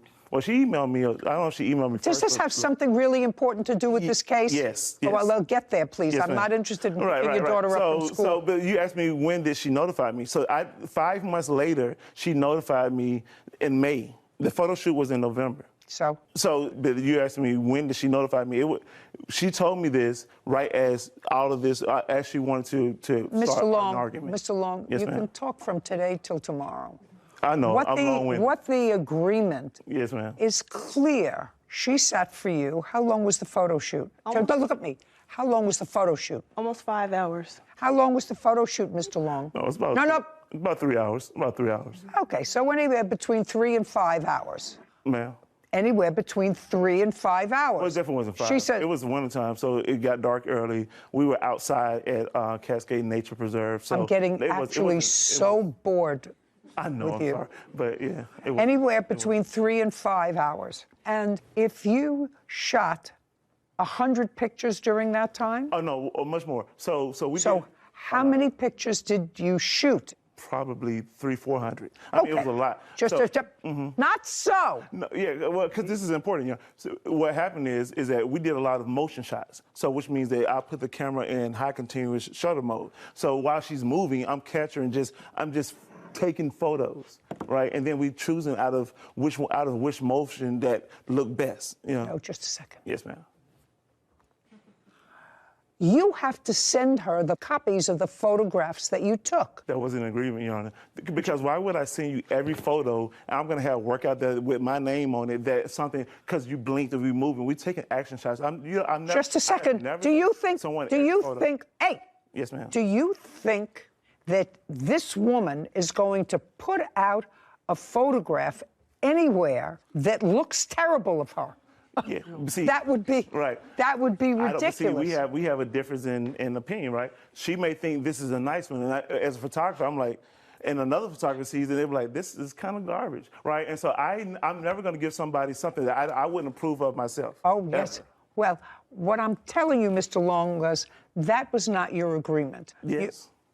Okay, then I'm going to, in 30 seconds, you commiserating with each other from this cycle group, whatever it was, and I want you to tell me your memory of the discussion with the plaintiff about the photographs, about her sitting for you for a photo shoot. Then I'm going to hear hers. Quickly, what is your memory of the initial discussion that you had with her over her sitting for a photo shoot? Don't make things up. Mr. Long, then just tell me. This is factual. Then just tell me. Yes. So we were at a social gathering. It was a holiday party for one of the groups that we are part of, right? So we were at this bar called Handlebar in Atlanta, and we were talking, and I was doing some shooting inside of the party, right? And she says, hey, we ought to shoot together sometime. That's not true. Just a second. Yes, you're going to have a chance. Don't interrupt him. Just keep going. And you understand, yes, ma'am. I know the difference between rain and someone peeing on my leg. Right. And I just know the difference. I'd never pee on Okay. Let's move on. Right. And so we were at Handlebar. So you were at a party. Hey, you're taking pictures. And she said to you, hey, come on, let's go. Yes. Hey, we should do a shoot together sometime. Okay. And I was like, that would be cool. Okay. Right. And then so she reached out to me. So the Braves won the World Series last year. She reached out to me a little before the Braves won the World Series and said, hey, would this day be good? And I was like, well, it's going to be kind of cold. This is going to be going on. So the day that the World Series parade was, which was November 3rd. Right, November 3rd is the day that we shot because after the Braves, I went and met her. Just a second. At Do you have any idea how disinterested I am in these facts? I know, but okay, that's just Mr. Long, yeah. Before she got there, you had an arrangement, and if you can't tell it to me in a cogent way, I'm going to ask her and I'm going to believe her. Do you understand? I do. Caption coming up. I'm looking for your version of the contract. Right. Do you understand? Yes, ma'am. So just give it to me. I don't care who was playing baseball. I don't care who was in the finals. It means nothing to me. Tavares grins. A courthouse. The Judy Justice logo appears. In the courtroom, Princess and Tavares. Princess Davis claims photographer Tavares Long broke their photo shoot agreement. Tavares is countersuing, saying Princess owes him for the rights to the pictures. Okay, you're at a bar, Yes. you're taking some pictures. Yes. You're taking some pictures. She comes over to you. She said, how about a photo shoot? You say, fine. Yes. I'm looking for your version of the contract. Right. Do you understand? Yes, ma'am. So just give it to me. I don't care who was playing baseball. I don't care who was in the finals. It means nothing to me. Yes, ma'am. Just tell me the contract that you had with her. There had to be a contract. Well, other than us verbally, there was no written contract. That doesn't have to be a written so you want contract. just what we verbally said? Yes. So then after that, we agreed to meet up, right? And then once we finished shooting, because we never discussed how many photos were going to be sent, right? Until we actually looked at the photos together, Your Honor. We looked at the photos. She said, "Oh no, I don't like this one because there's something." Just a second. You looked at the photos on the date of the shoot? No. Well, When? She looked at some of them on the camera, but not every photo that on the camera. But when did you look? Oh, I sent it to her on November 6th. I emailed her. So November 3rd is when we shot. November 6th is when I sent her the photos. How many did you send her? 29. Okay, but you didn't send her all of them. No, because that wasn't an agreement. Well, I didn't hear the agreement. I didn't hear anything about an agreement. We didn't have a specific number. I didn't hear anything about an agreement. That wasn't okay, good. Now you have to be quiet. Yes, ma'am. Now tell me your version. Make sure that I get exactly the case. Okay. On October 15th, we were both at a holiday event from one of our social groups, and he actually came up to me. And he was like, "You're beautiful. I would love to shoot you. I'm trying to build up my photography practice." And I was like, "Okay, what do you want to do? Like a, barter thing where I get a copy of all the pictures and you can use them to promote?" And he was like, "Yeah." He was like, "We can talk about it this week." Oh, so what he said to us, "Yeah, we can talk about it this week." Mm-hmm. No, and we had another phone call. Keep going. To solidify that I would get a copy. No. Don't say solidify. Solidify is a conclusion. Okay. What I want you to tell me is after that meeting, you had another conversation. Yes. Did you call him or did he call you? I called him. Yes. And I said, "Okay, so I know you had talked about the shoot. Like, what were you interested in doing? I know you talked about the barter." And he was like, "Yeah, I'm building up my practice. I would love to shoot you." And I asked him, I said, "Okay, so I'm going to get a copy of all the pictures, right?" "Yeah, you'll get a copy of all the pictures." God. I asked him then, I said, "Do you have a makeup artist?" Because I've done this agreement before with other photographers. and I this would is a pretty like you to be standard quiet. agreement. Hey. Okay. I would like you to be quiet. I will. This is a pretty standard agreement with No. photographers and Listen, models. listen. Okay, I'll go back to it. I'm not interested in that or the Atlanta Braves. Yes. So basically what it was is I would get a copy of all the pictures. I would also do... I don't want to hear basically. I want to hear what you said to him and what he said to you. I don't want to hear anything else. I said... So now you're shocked. And I will get a copy of all the pictures. Just to see, keep saying it again. I heard you the first time that you would sit and you would get a copy of the pictures. Yes. And he said, yeah. Yes. As I can imagine him saying to you. Yeah, but Okay. I didn't. You get an A for annoying. Which is not where you want to be here. It's not. Because this is really a very, very simple situation. Yes. Really simple. Of the pictures that you took of her, be very careful because she has it. Of the pictures, the 29 pictures that you sent to her, did those 29 pictures contain all of the pictures that you ever put up on your website? Or did you use any of the other pictures that you took from the photo shoot on your website? Do you understand my question, Mr. Long? I do. Did you use any photos other than the 29? That's either a yes or a no. She told me yes, there's one. Just a second, not she told me. That's what she told me. Well, Mr. Long, yeah. not she told me. When you had a conversation with her subsequently and she said to you, "I saw you put a picture up on your website. It wasn't one of the ones you sent to me." A normal person who is a photographer, who is now having a dispute, would go back to the photographs and see which picture she was talking about and look to see the 29 pictures that you sent, and you would say, yes, it was one of the 29 pictures that I sent to you. My question is a simple one. Were any pictures that were not turned over to her ever used on your website? So I want to be honest with you, right? So no, I want that's either a yes or a no. Right. Well, this is the thing. So no, there's this no whole conversation that she's Mr. talking Mr. Long, there's no thing. Yeah. There's no thing to my question. All right. There's either a yes or a no. Were any photographs other than the 29 you sent her ever put up on your website? Not to my recollection, because... Okay, yeah. just a sec. So the answer is not to your recollection. Now I'll come back to you, Miss Davis. You did receive viewing copies of 29 photographs. Viewing only copies, yes. Not copies, but access to a file, yes. Okay, and there came a time when, according to you, you saw a picture on his website that was not a picture that you had had a viewing copy of. Yes. Do you have that? Yes. Give me 1 second. Where is mine? And then the communication with him, if you have any communication about that photograph. Is this all clear to you, Whitney, this case? Is this clear to you? Is there anything that needs clearing up? Okay, that You is pretty the clear. text message. This one was the specific one that I didn't recognize. I had seen. No, I don't want to know that you recognize it. I want a picture that was not within the 29 photographs that he sent to you, and then any communication with him that you have via text message.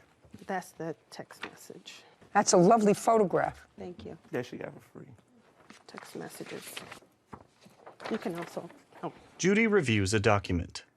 Happy Monday sent you all the photos you liked back when we took them. Okay. So what she's saying to you here is that she feels very uncomfortable about you having pictures of her that she doesn't have copies of and having them accessible to you to post. I just want to finish this back and forth. Yes, ma'am.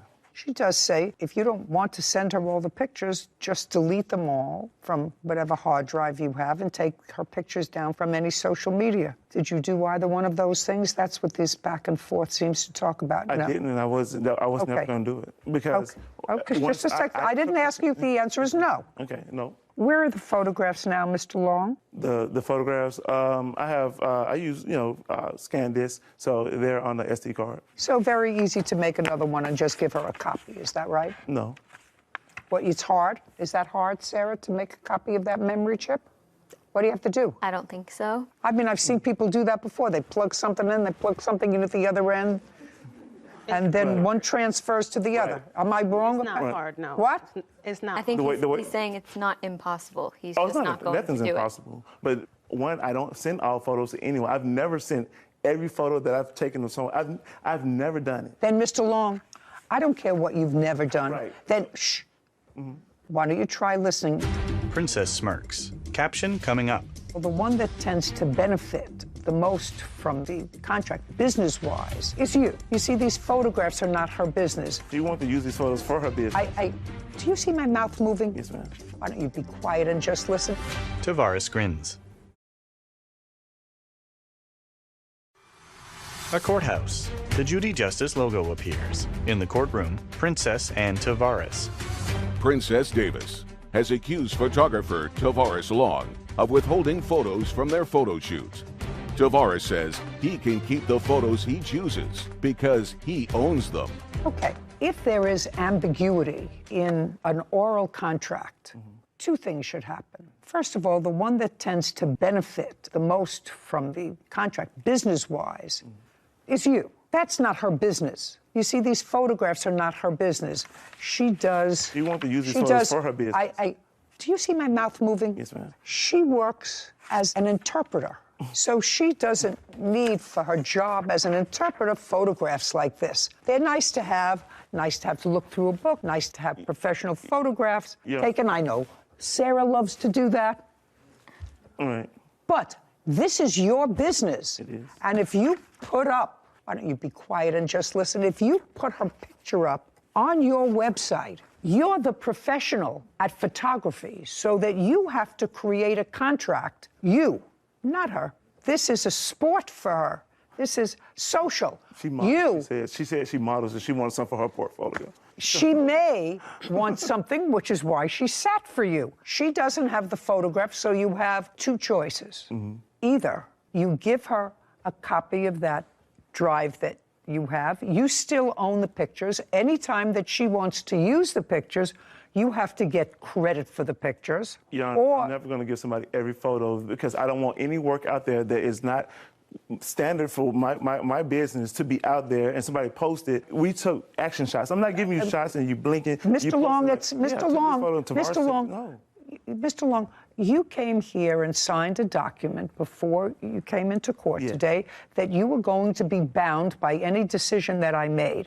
If you read the contract that you signed, that's what it said. Okay. So where do you come from? What city and state? Atlanta, Georgia. Atlanta, Georgia. And how did you get here? Flew. Yeah. And who paid for that? I'm assuming you did. Right. And when you got here, you stayed in a hotel. And I assume you want to go home to Atlanta. I do. Eventually. Hold on, you gonna... No, I assume. And when you came here, sir, you also got a fee, an appearance fee. Is that correct? Correct. And how much did you get as an appearance fee for trying your case before me? I can disclose that. What, disclose it? I'm asking you a question. You're under oath. I thought you wasn't supposed No, to listen to me. Don't look at her. Okay. Listen to me. All right. How much of an appearance fee are you being paid to have your case tried before me? $300. $300. And you'd like that $300? I mean, yeah. What? Yes, I would. Man. So this is what I'm telling you. I'm holding your $300 until she gets a copy of the hard drive with the photographs on it. Okay. So if you don't give it to her, it's going to cost you at least $300. You're just lucky I'm not taking your airline ticket as well. Yes, sir. When a contract that is verbal is interpreted, because there may or may not be a meeting of the minds in a verbal contract, but it seems to me that you were, and you're the business professional, so you're loosey-goosey. You sit for me, and I want to use it for my website. Can I get copies of the photos? Yes, I can get copies. Yeah, you can get copies of the photo. Then you sent her copies of the photos, and then you took down the site. It's not my fault that you didn't do anything. So this is my judgment. She gets copies of the photo shoot that was conducted in November of 2021. She gets copies of those photographs. Anytime she wants to use any of those photographs for anything, any publicity, it has to have your name on it, so send it to her, who the photographer was, and you have to get credit for it. You own the photographs. They are your photographs, but she gets copies of them because I cannot ascertain, other than listening to you, I can actually hear you saying, sure, you're going to get copies, and then you selected the ones that you wanted to select. Anyway, that's my judgment. You get copies, your counterclaim's dismissed. We're finished. Thank you very much. This court is adjourned. Outside the courtroom, Tavares, then Princess. I don't agree with it. I'm glad that it's over. No photographer is ever going to send somebody 100% of any photo that they took. He owed me those photos. That was our agreement. I don't want work out there that doesn't represent me. I don't understand why anyone would want to hold photos from somebody that was doing them a favor. It just changed who I do business with. I mean, it's just like the judge said, why would I put a bad photo of myself in public? What they may believe is good may not be what I believe is good. It makes no sense. He's just a total liar. I thought I was doing something for a friend and for free. We weren't really friends. We were like social. Like, he's inflating that. Now it don't matter if it's free or not. I do put it in writing. Just go to a different photographer. Don't you waste your time. I think we have a difference of opinion on that one. Okay. My roommate from college is a professional photographer who has done sort of a similar arrangement with me, and I've learned a lot from her about the ins and outs of the photography business. And I know that a big problem for photographers is they don't want the raw, unedited, like the defendant was explaining, photos of out of, say, 400 or 500 out in the world if they haven't put their photographer edit or touch on it yet, which I can understand if that's their business. So if I were ruling, I would have maybe, it's hard to split the baby in half per se, but said 50 photos out of, she only received the 29. So maybe if he had edited up to his standards, 50 of the photos and delivered her downloadable versions, but I understand that's sort of rewriting history from a loosey-goosey type. Well, it's rewriting arrangement. a contract. It is, and I actually see your point, but that would have required a lot of work for him. Yeah, but he is the businessman. He should have had the contract to begin with. Well, and if that's you're true. going to be making statements to someone that you're going to give them all the photos, even though that's against what I know to be standard practice, then you're sort of out of luck. Then you're going to have unedited photos with your name attached to them. And as a photographer, you should really have more truck engine and repair costs. Court come to order. All rise. Judge Judy enters. Have a seat, please. Kevin approaches. Hello, Judge. Case number 2022, Greniger versus Intel. Thank you. Mr. Greniger, how long have you and the defendant been friends? I've known Sean probably maybe 3 or 4 years now. From where? He lives about 3 blocks away from me. I've met him through another friend that told me he worked on his vehicles before.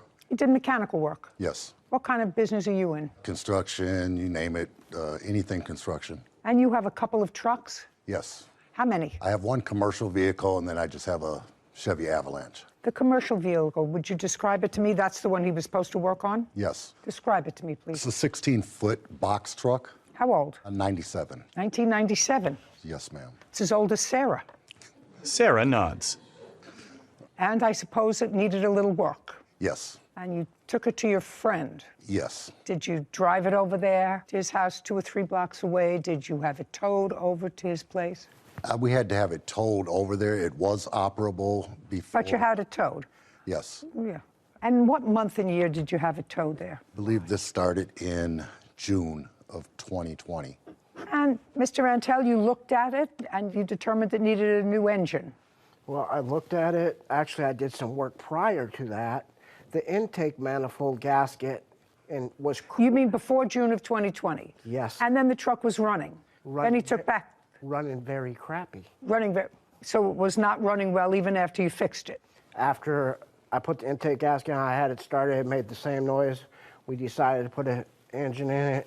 Okay, so it wasn't working after the initial work you did on it? No. Decided to put an engine in it. How much was it to work on the engine? He gave me a little bit of money here, a little bit of money there. It was not all in one lump sum. How much did he give you? It was 100 here once, 100 here twice, a couple different times, you know. How much money did you give him? 800. How much did you quote him for the whole job? 1,000. So he gave you 800, and according to the papers that Mr. Greniger filed, he also purchased an engine. Yes. And this was in June of 2020. I didn't get the motor at my house until, like, I'm trying to think. It was in the winter, it was in December. Of 2020? Yes, 2020, yep. Do you have the date that you purchased the engine? Yes. What was it? January 7th, 2021. Okay, so the truck sat on his property for 6 months. Yes. Before you got the engine, which was needed to fix it. Yes. He said it was the intake plenum. Was that in June of 2020? Yeah, that's when it began. That's the whole... Okay. When did he tell you that you needed an engine? In what month? Do you recall? That was in January. So the truck sat there, and finally you told him that it needed a new engine, but it was already sitting there for months. I told him like 2 or 3 months prior to that. Okay, so it was sitting there for 3 months or 4 months? Yes. And he'd already paid you the $800? He gave me a little bit here and there, yes. They already paid you the $800 towards the $1,000. So this is what the case is about. The truck has never been fixed. He doesn't have the engine anymore. He scrapped the engine, according to him. Yes. So you want what you paid for it, the engine. Yes, Your Honor. First of all, Mr. Ansel said, well, he worked on another truck for you, a smaller truck, and so that ate up the $800. And you didn't come for the engine, and finally he just sold it for scrap. Mr. Antel, were you very busy during this period of time? Not really, no. Well, could you tell me why it took 3 months for you to tell him that he needed a new engine? He knew after I put the plenum gasket back on. I called him on the phone. What month? It had him in November, right before Thanksgiving.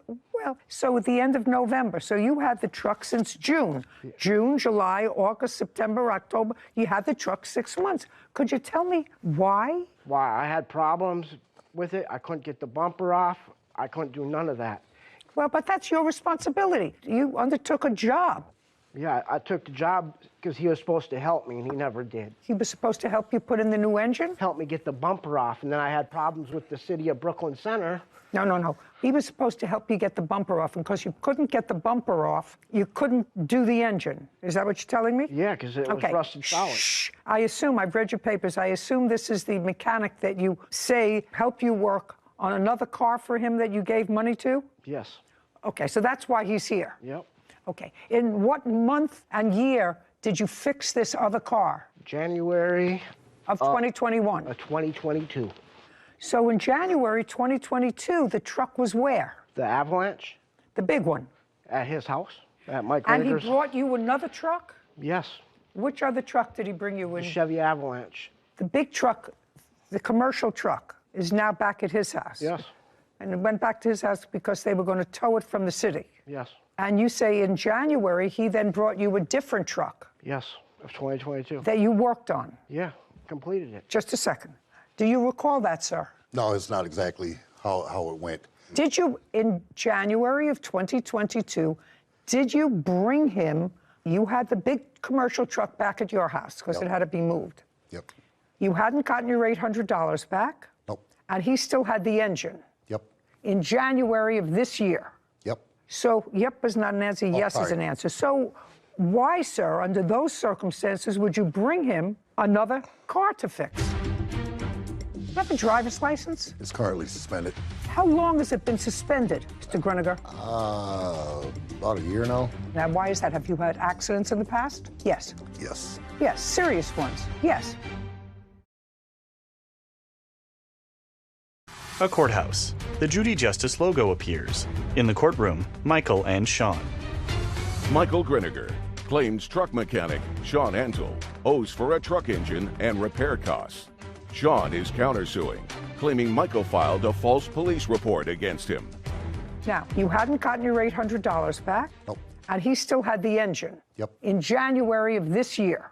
Yep. So, yep is not an answer, yes is an answer. So, why, sir, under those circumstances, would you bring him another car to fix? Because then I had absolutely no transportation. I needed something to work. Just a second. You have a big truck, you had a little truck. So the big truck is now immobile, it's at your house. And the only working vehicle that you had needed work on it. Yes. So you brought it to him? Yep. Not yep. That's yes. Yes. And he worked on it? Yes. Because it was inoperable? No, it was operable, but he told me that... Not he told you. You didn't bring it to him because he told you you were having trouble with it. Yes. What kind of trouble were you having with it? There was a grinding Oh, that's a sound. big deal. Grinding sound. Yes. What parts did it need? Well, he told me it was the transfer case. Did he fix your truck? Eventually, but it was the rear end. Just a second. Eventually, did he fix, take your hands out of your pockets, did he fix the truck? The second one? The smaller one? Yeah. The one that you needed for Yes, transportation? eventually, yes, he did put in a rear end. Okay. Did you pay him for that? Yes, ma'am, I did. How much did you pay for that? $300.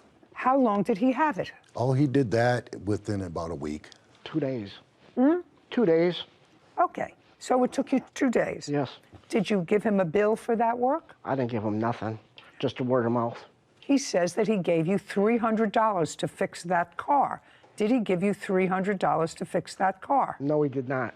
Okay, do you have any proof? $600 altogether. Just a second. Would you please show me any proof that you have that you gave him $300 to fix that car? I don't have proof of the money that I gave him. I just have the receipt. He doesn't got it. Shh. Okay. I just have the receipts for the parts that I bought for the vehicle. Okay. He first said it was the transfer case. I buy a transfer case. Doesn't matter. He's working, so... Yeah, but I paid him to do something. He took something apart of the truck. It wasn't even the problem. But yet I still paid him for it. But this, quite honestly, I don't And understand. then I paid him for the rear end, too. I don't understand a couple of things. Okay. If I've been disappointed by a workman, as you clearly were, from June 2020 until January 2022, because they hadn't completed a job for you, despite the fact that you purchased a part, I wouldn't call that same mechanic back. I wouldn't call that same plumber back. I wouldn't call that same electrician back because I'd had a bad experience with them. So it confounds me as to why you would take another vehicle to him if you were so dissatisfied with his work. Understandable. Yeah. Well, so why? Felt like I was in, in a tight spot, and I really couldn't What kind of afford. tight spot were you in?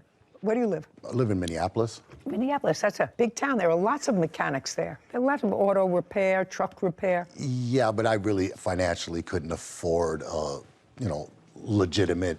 Well, that's what happens when you deal with a legitimate. But I don't understand why an otherwise intelligent man would take his only semi-operating vehicle to the same person who had his truck for a year and didn't fix it. Listen, what'd you do with his engine? I scrapped it. Okay.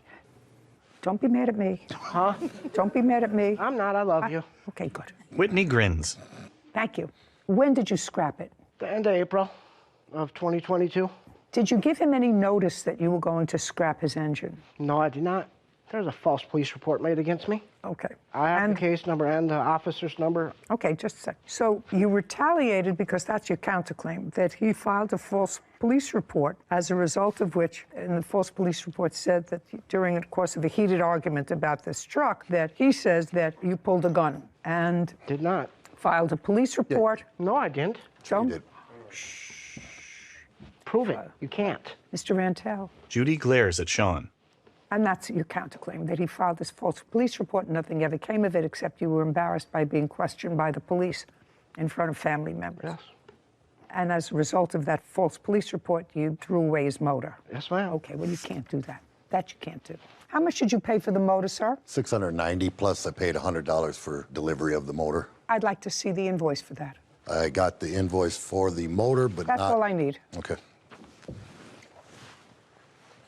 Michael hands a document to Kevin, who brings it to Judy. Thank you. She reviews it.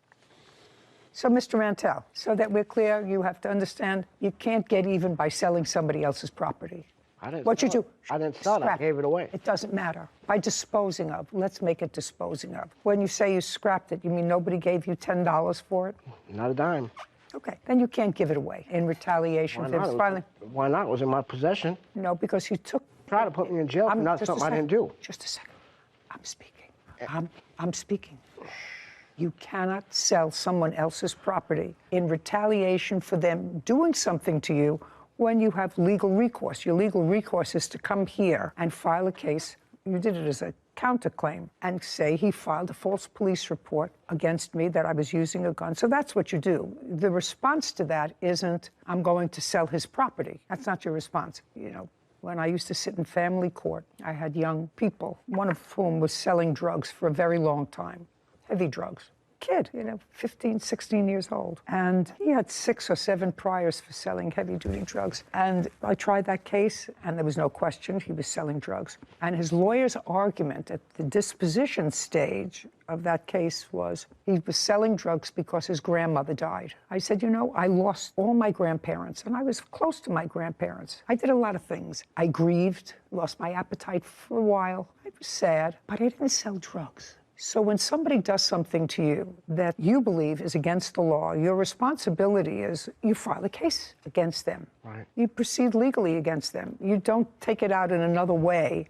because that doesn't make a civilized society. Just doesn't. That makes sort of a vigilante kind of thing. So you shouldn't do that. So you have to pay him for his engine. Now, as far as the second piece of your case is the $800 that you gave him, I have no idea how much it was to fix your second car, but he did in fact fix it. And since you had no particular agreement with him on how much it was, and according to you, you couldn't deal with someone, you didn't have the funds to deal with someone who was, I think the word was legitimate. Legitimate. That's a problem that I can't resolve for you. Now let's get to this argument and his counterclaim. The argument that you had was over the truck. The white truck? Yes. Any truck. I don't care what. Yes. I'm not a truck girl myself. I like 4-door comfortable sedans. And this argument took place on what date? Why don't you tell me, Mr. Rantel, because this is your counterclaim. It was the end of April. End of April of 2022. Yes. And the police were called. No, ma'am. Yes, the police were called. They showed up at my place. No, the police report is 7/25/22. 7/25/22. May I see the police report? Yes, ma'am. Or, Your Honor. That's a lie, because it was April. I'm going to look at it. Just a second. Judy reviews the document. Yeah. Time of occurrence, April 22nd, 2022. It was April. Yeah. Yes, I got him. You don't need a truck, you don't need a car. You have no driver's license. No, ma'am. Me and my son, we work construction together. He drives. Do you know how old I am? have any idea how old I am? You think that I believe that? It's only going 4 miles an hour.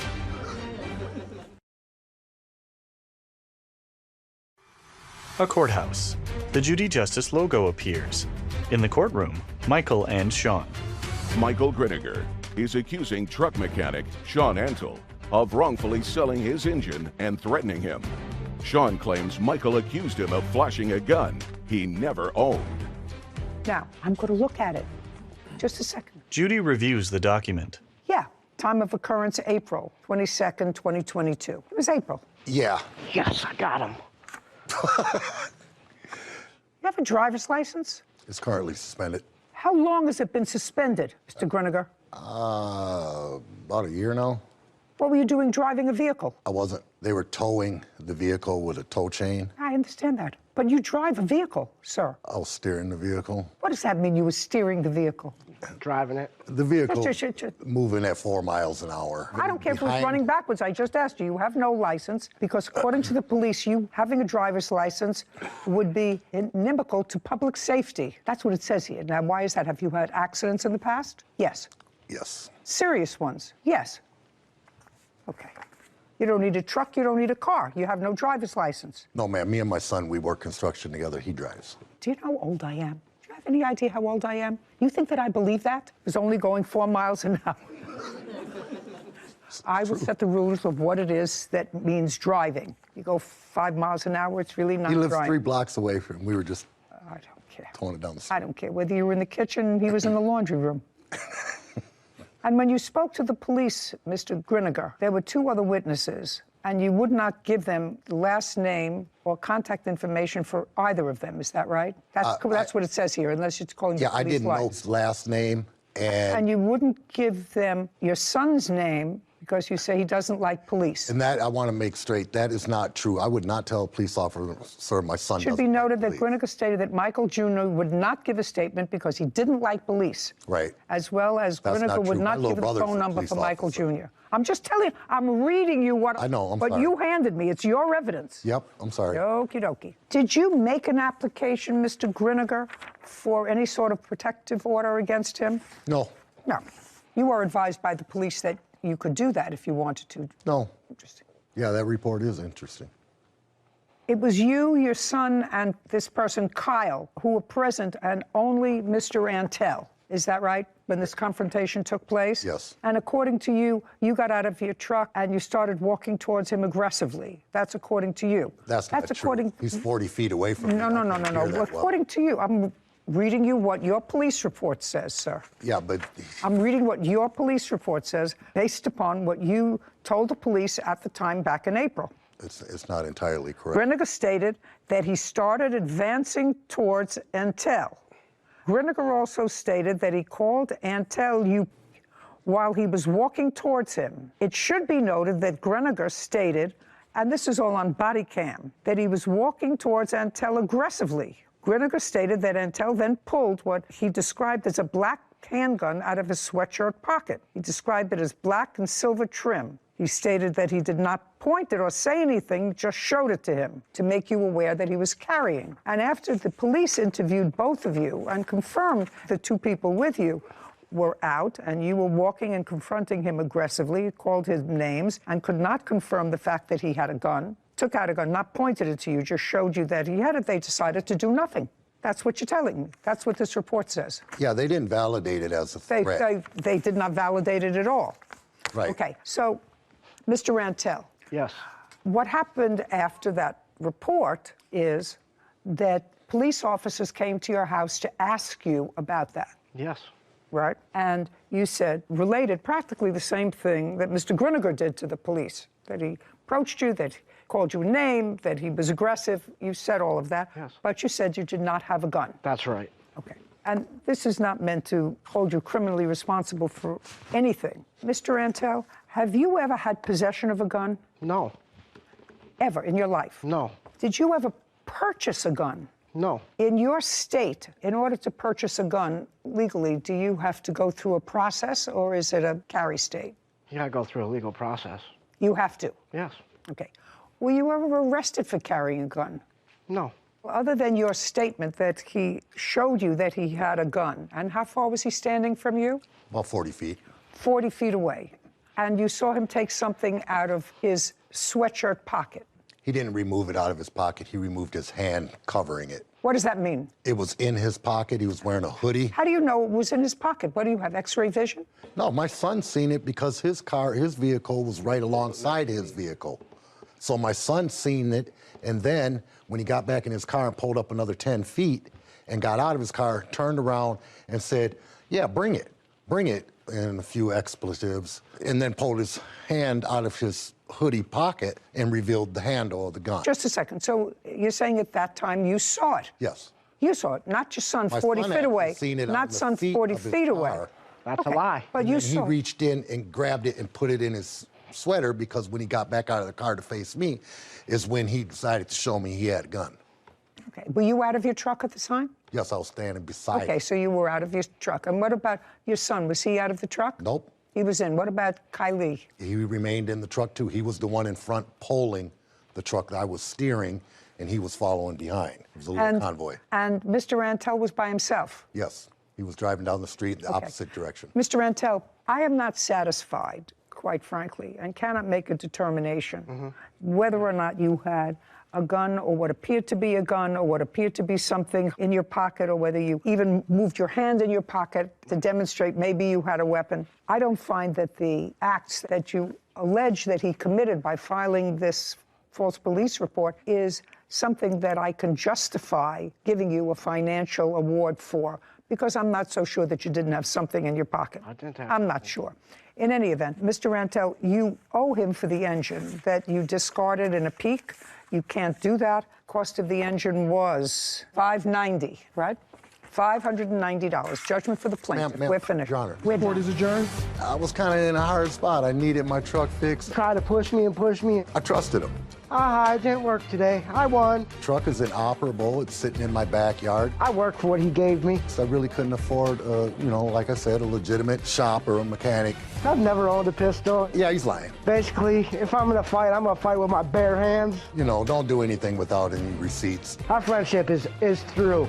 Judy and Sarah. It's really hard when you have two difficult people, but there was something about what he said that had the ring of truth to it. Very honest. A directness. And I'm really not convinced. Were you? No, I wasn't either. That he had a gun? It could have gone either way, and while I believed his outburst of innocence, I couldn't imagine making something like that up, but maybe that's just me. So it was really difficult. I don't think I could have made a determination.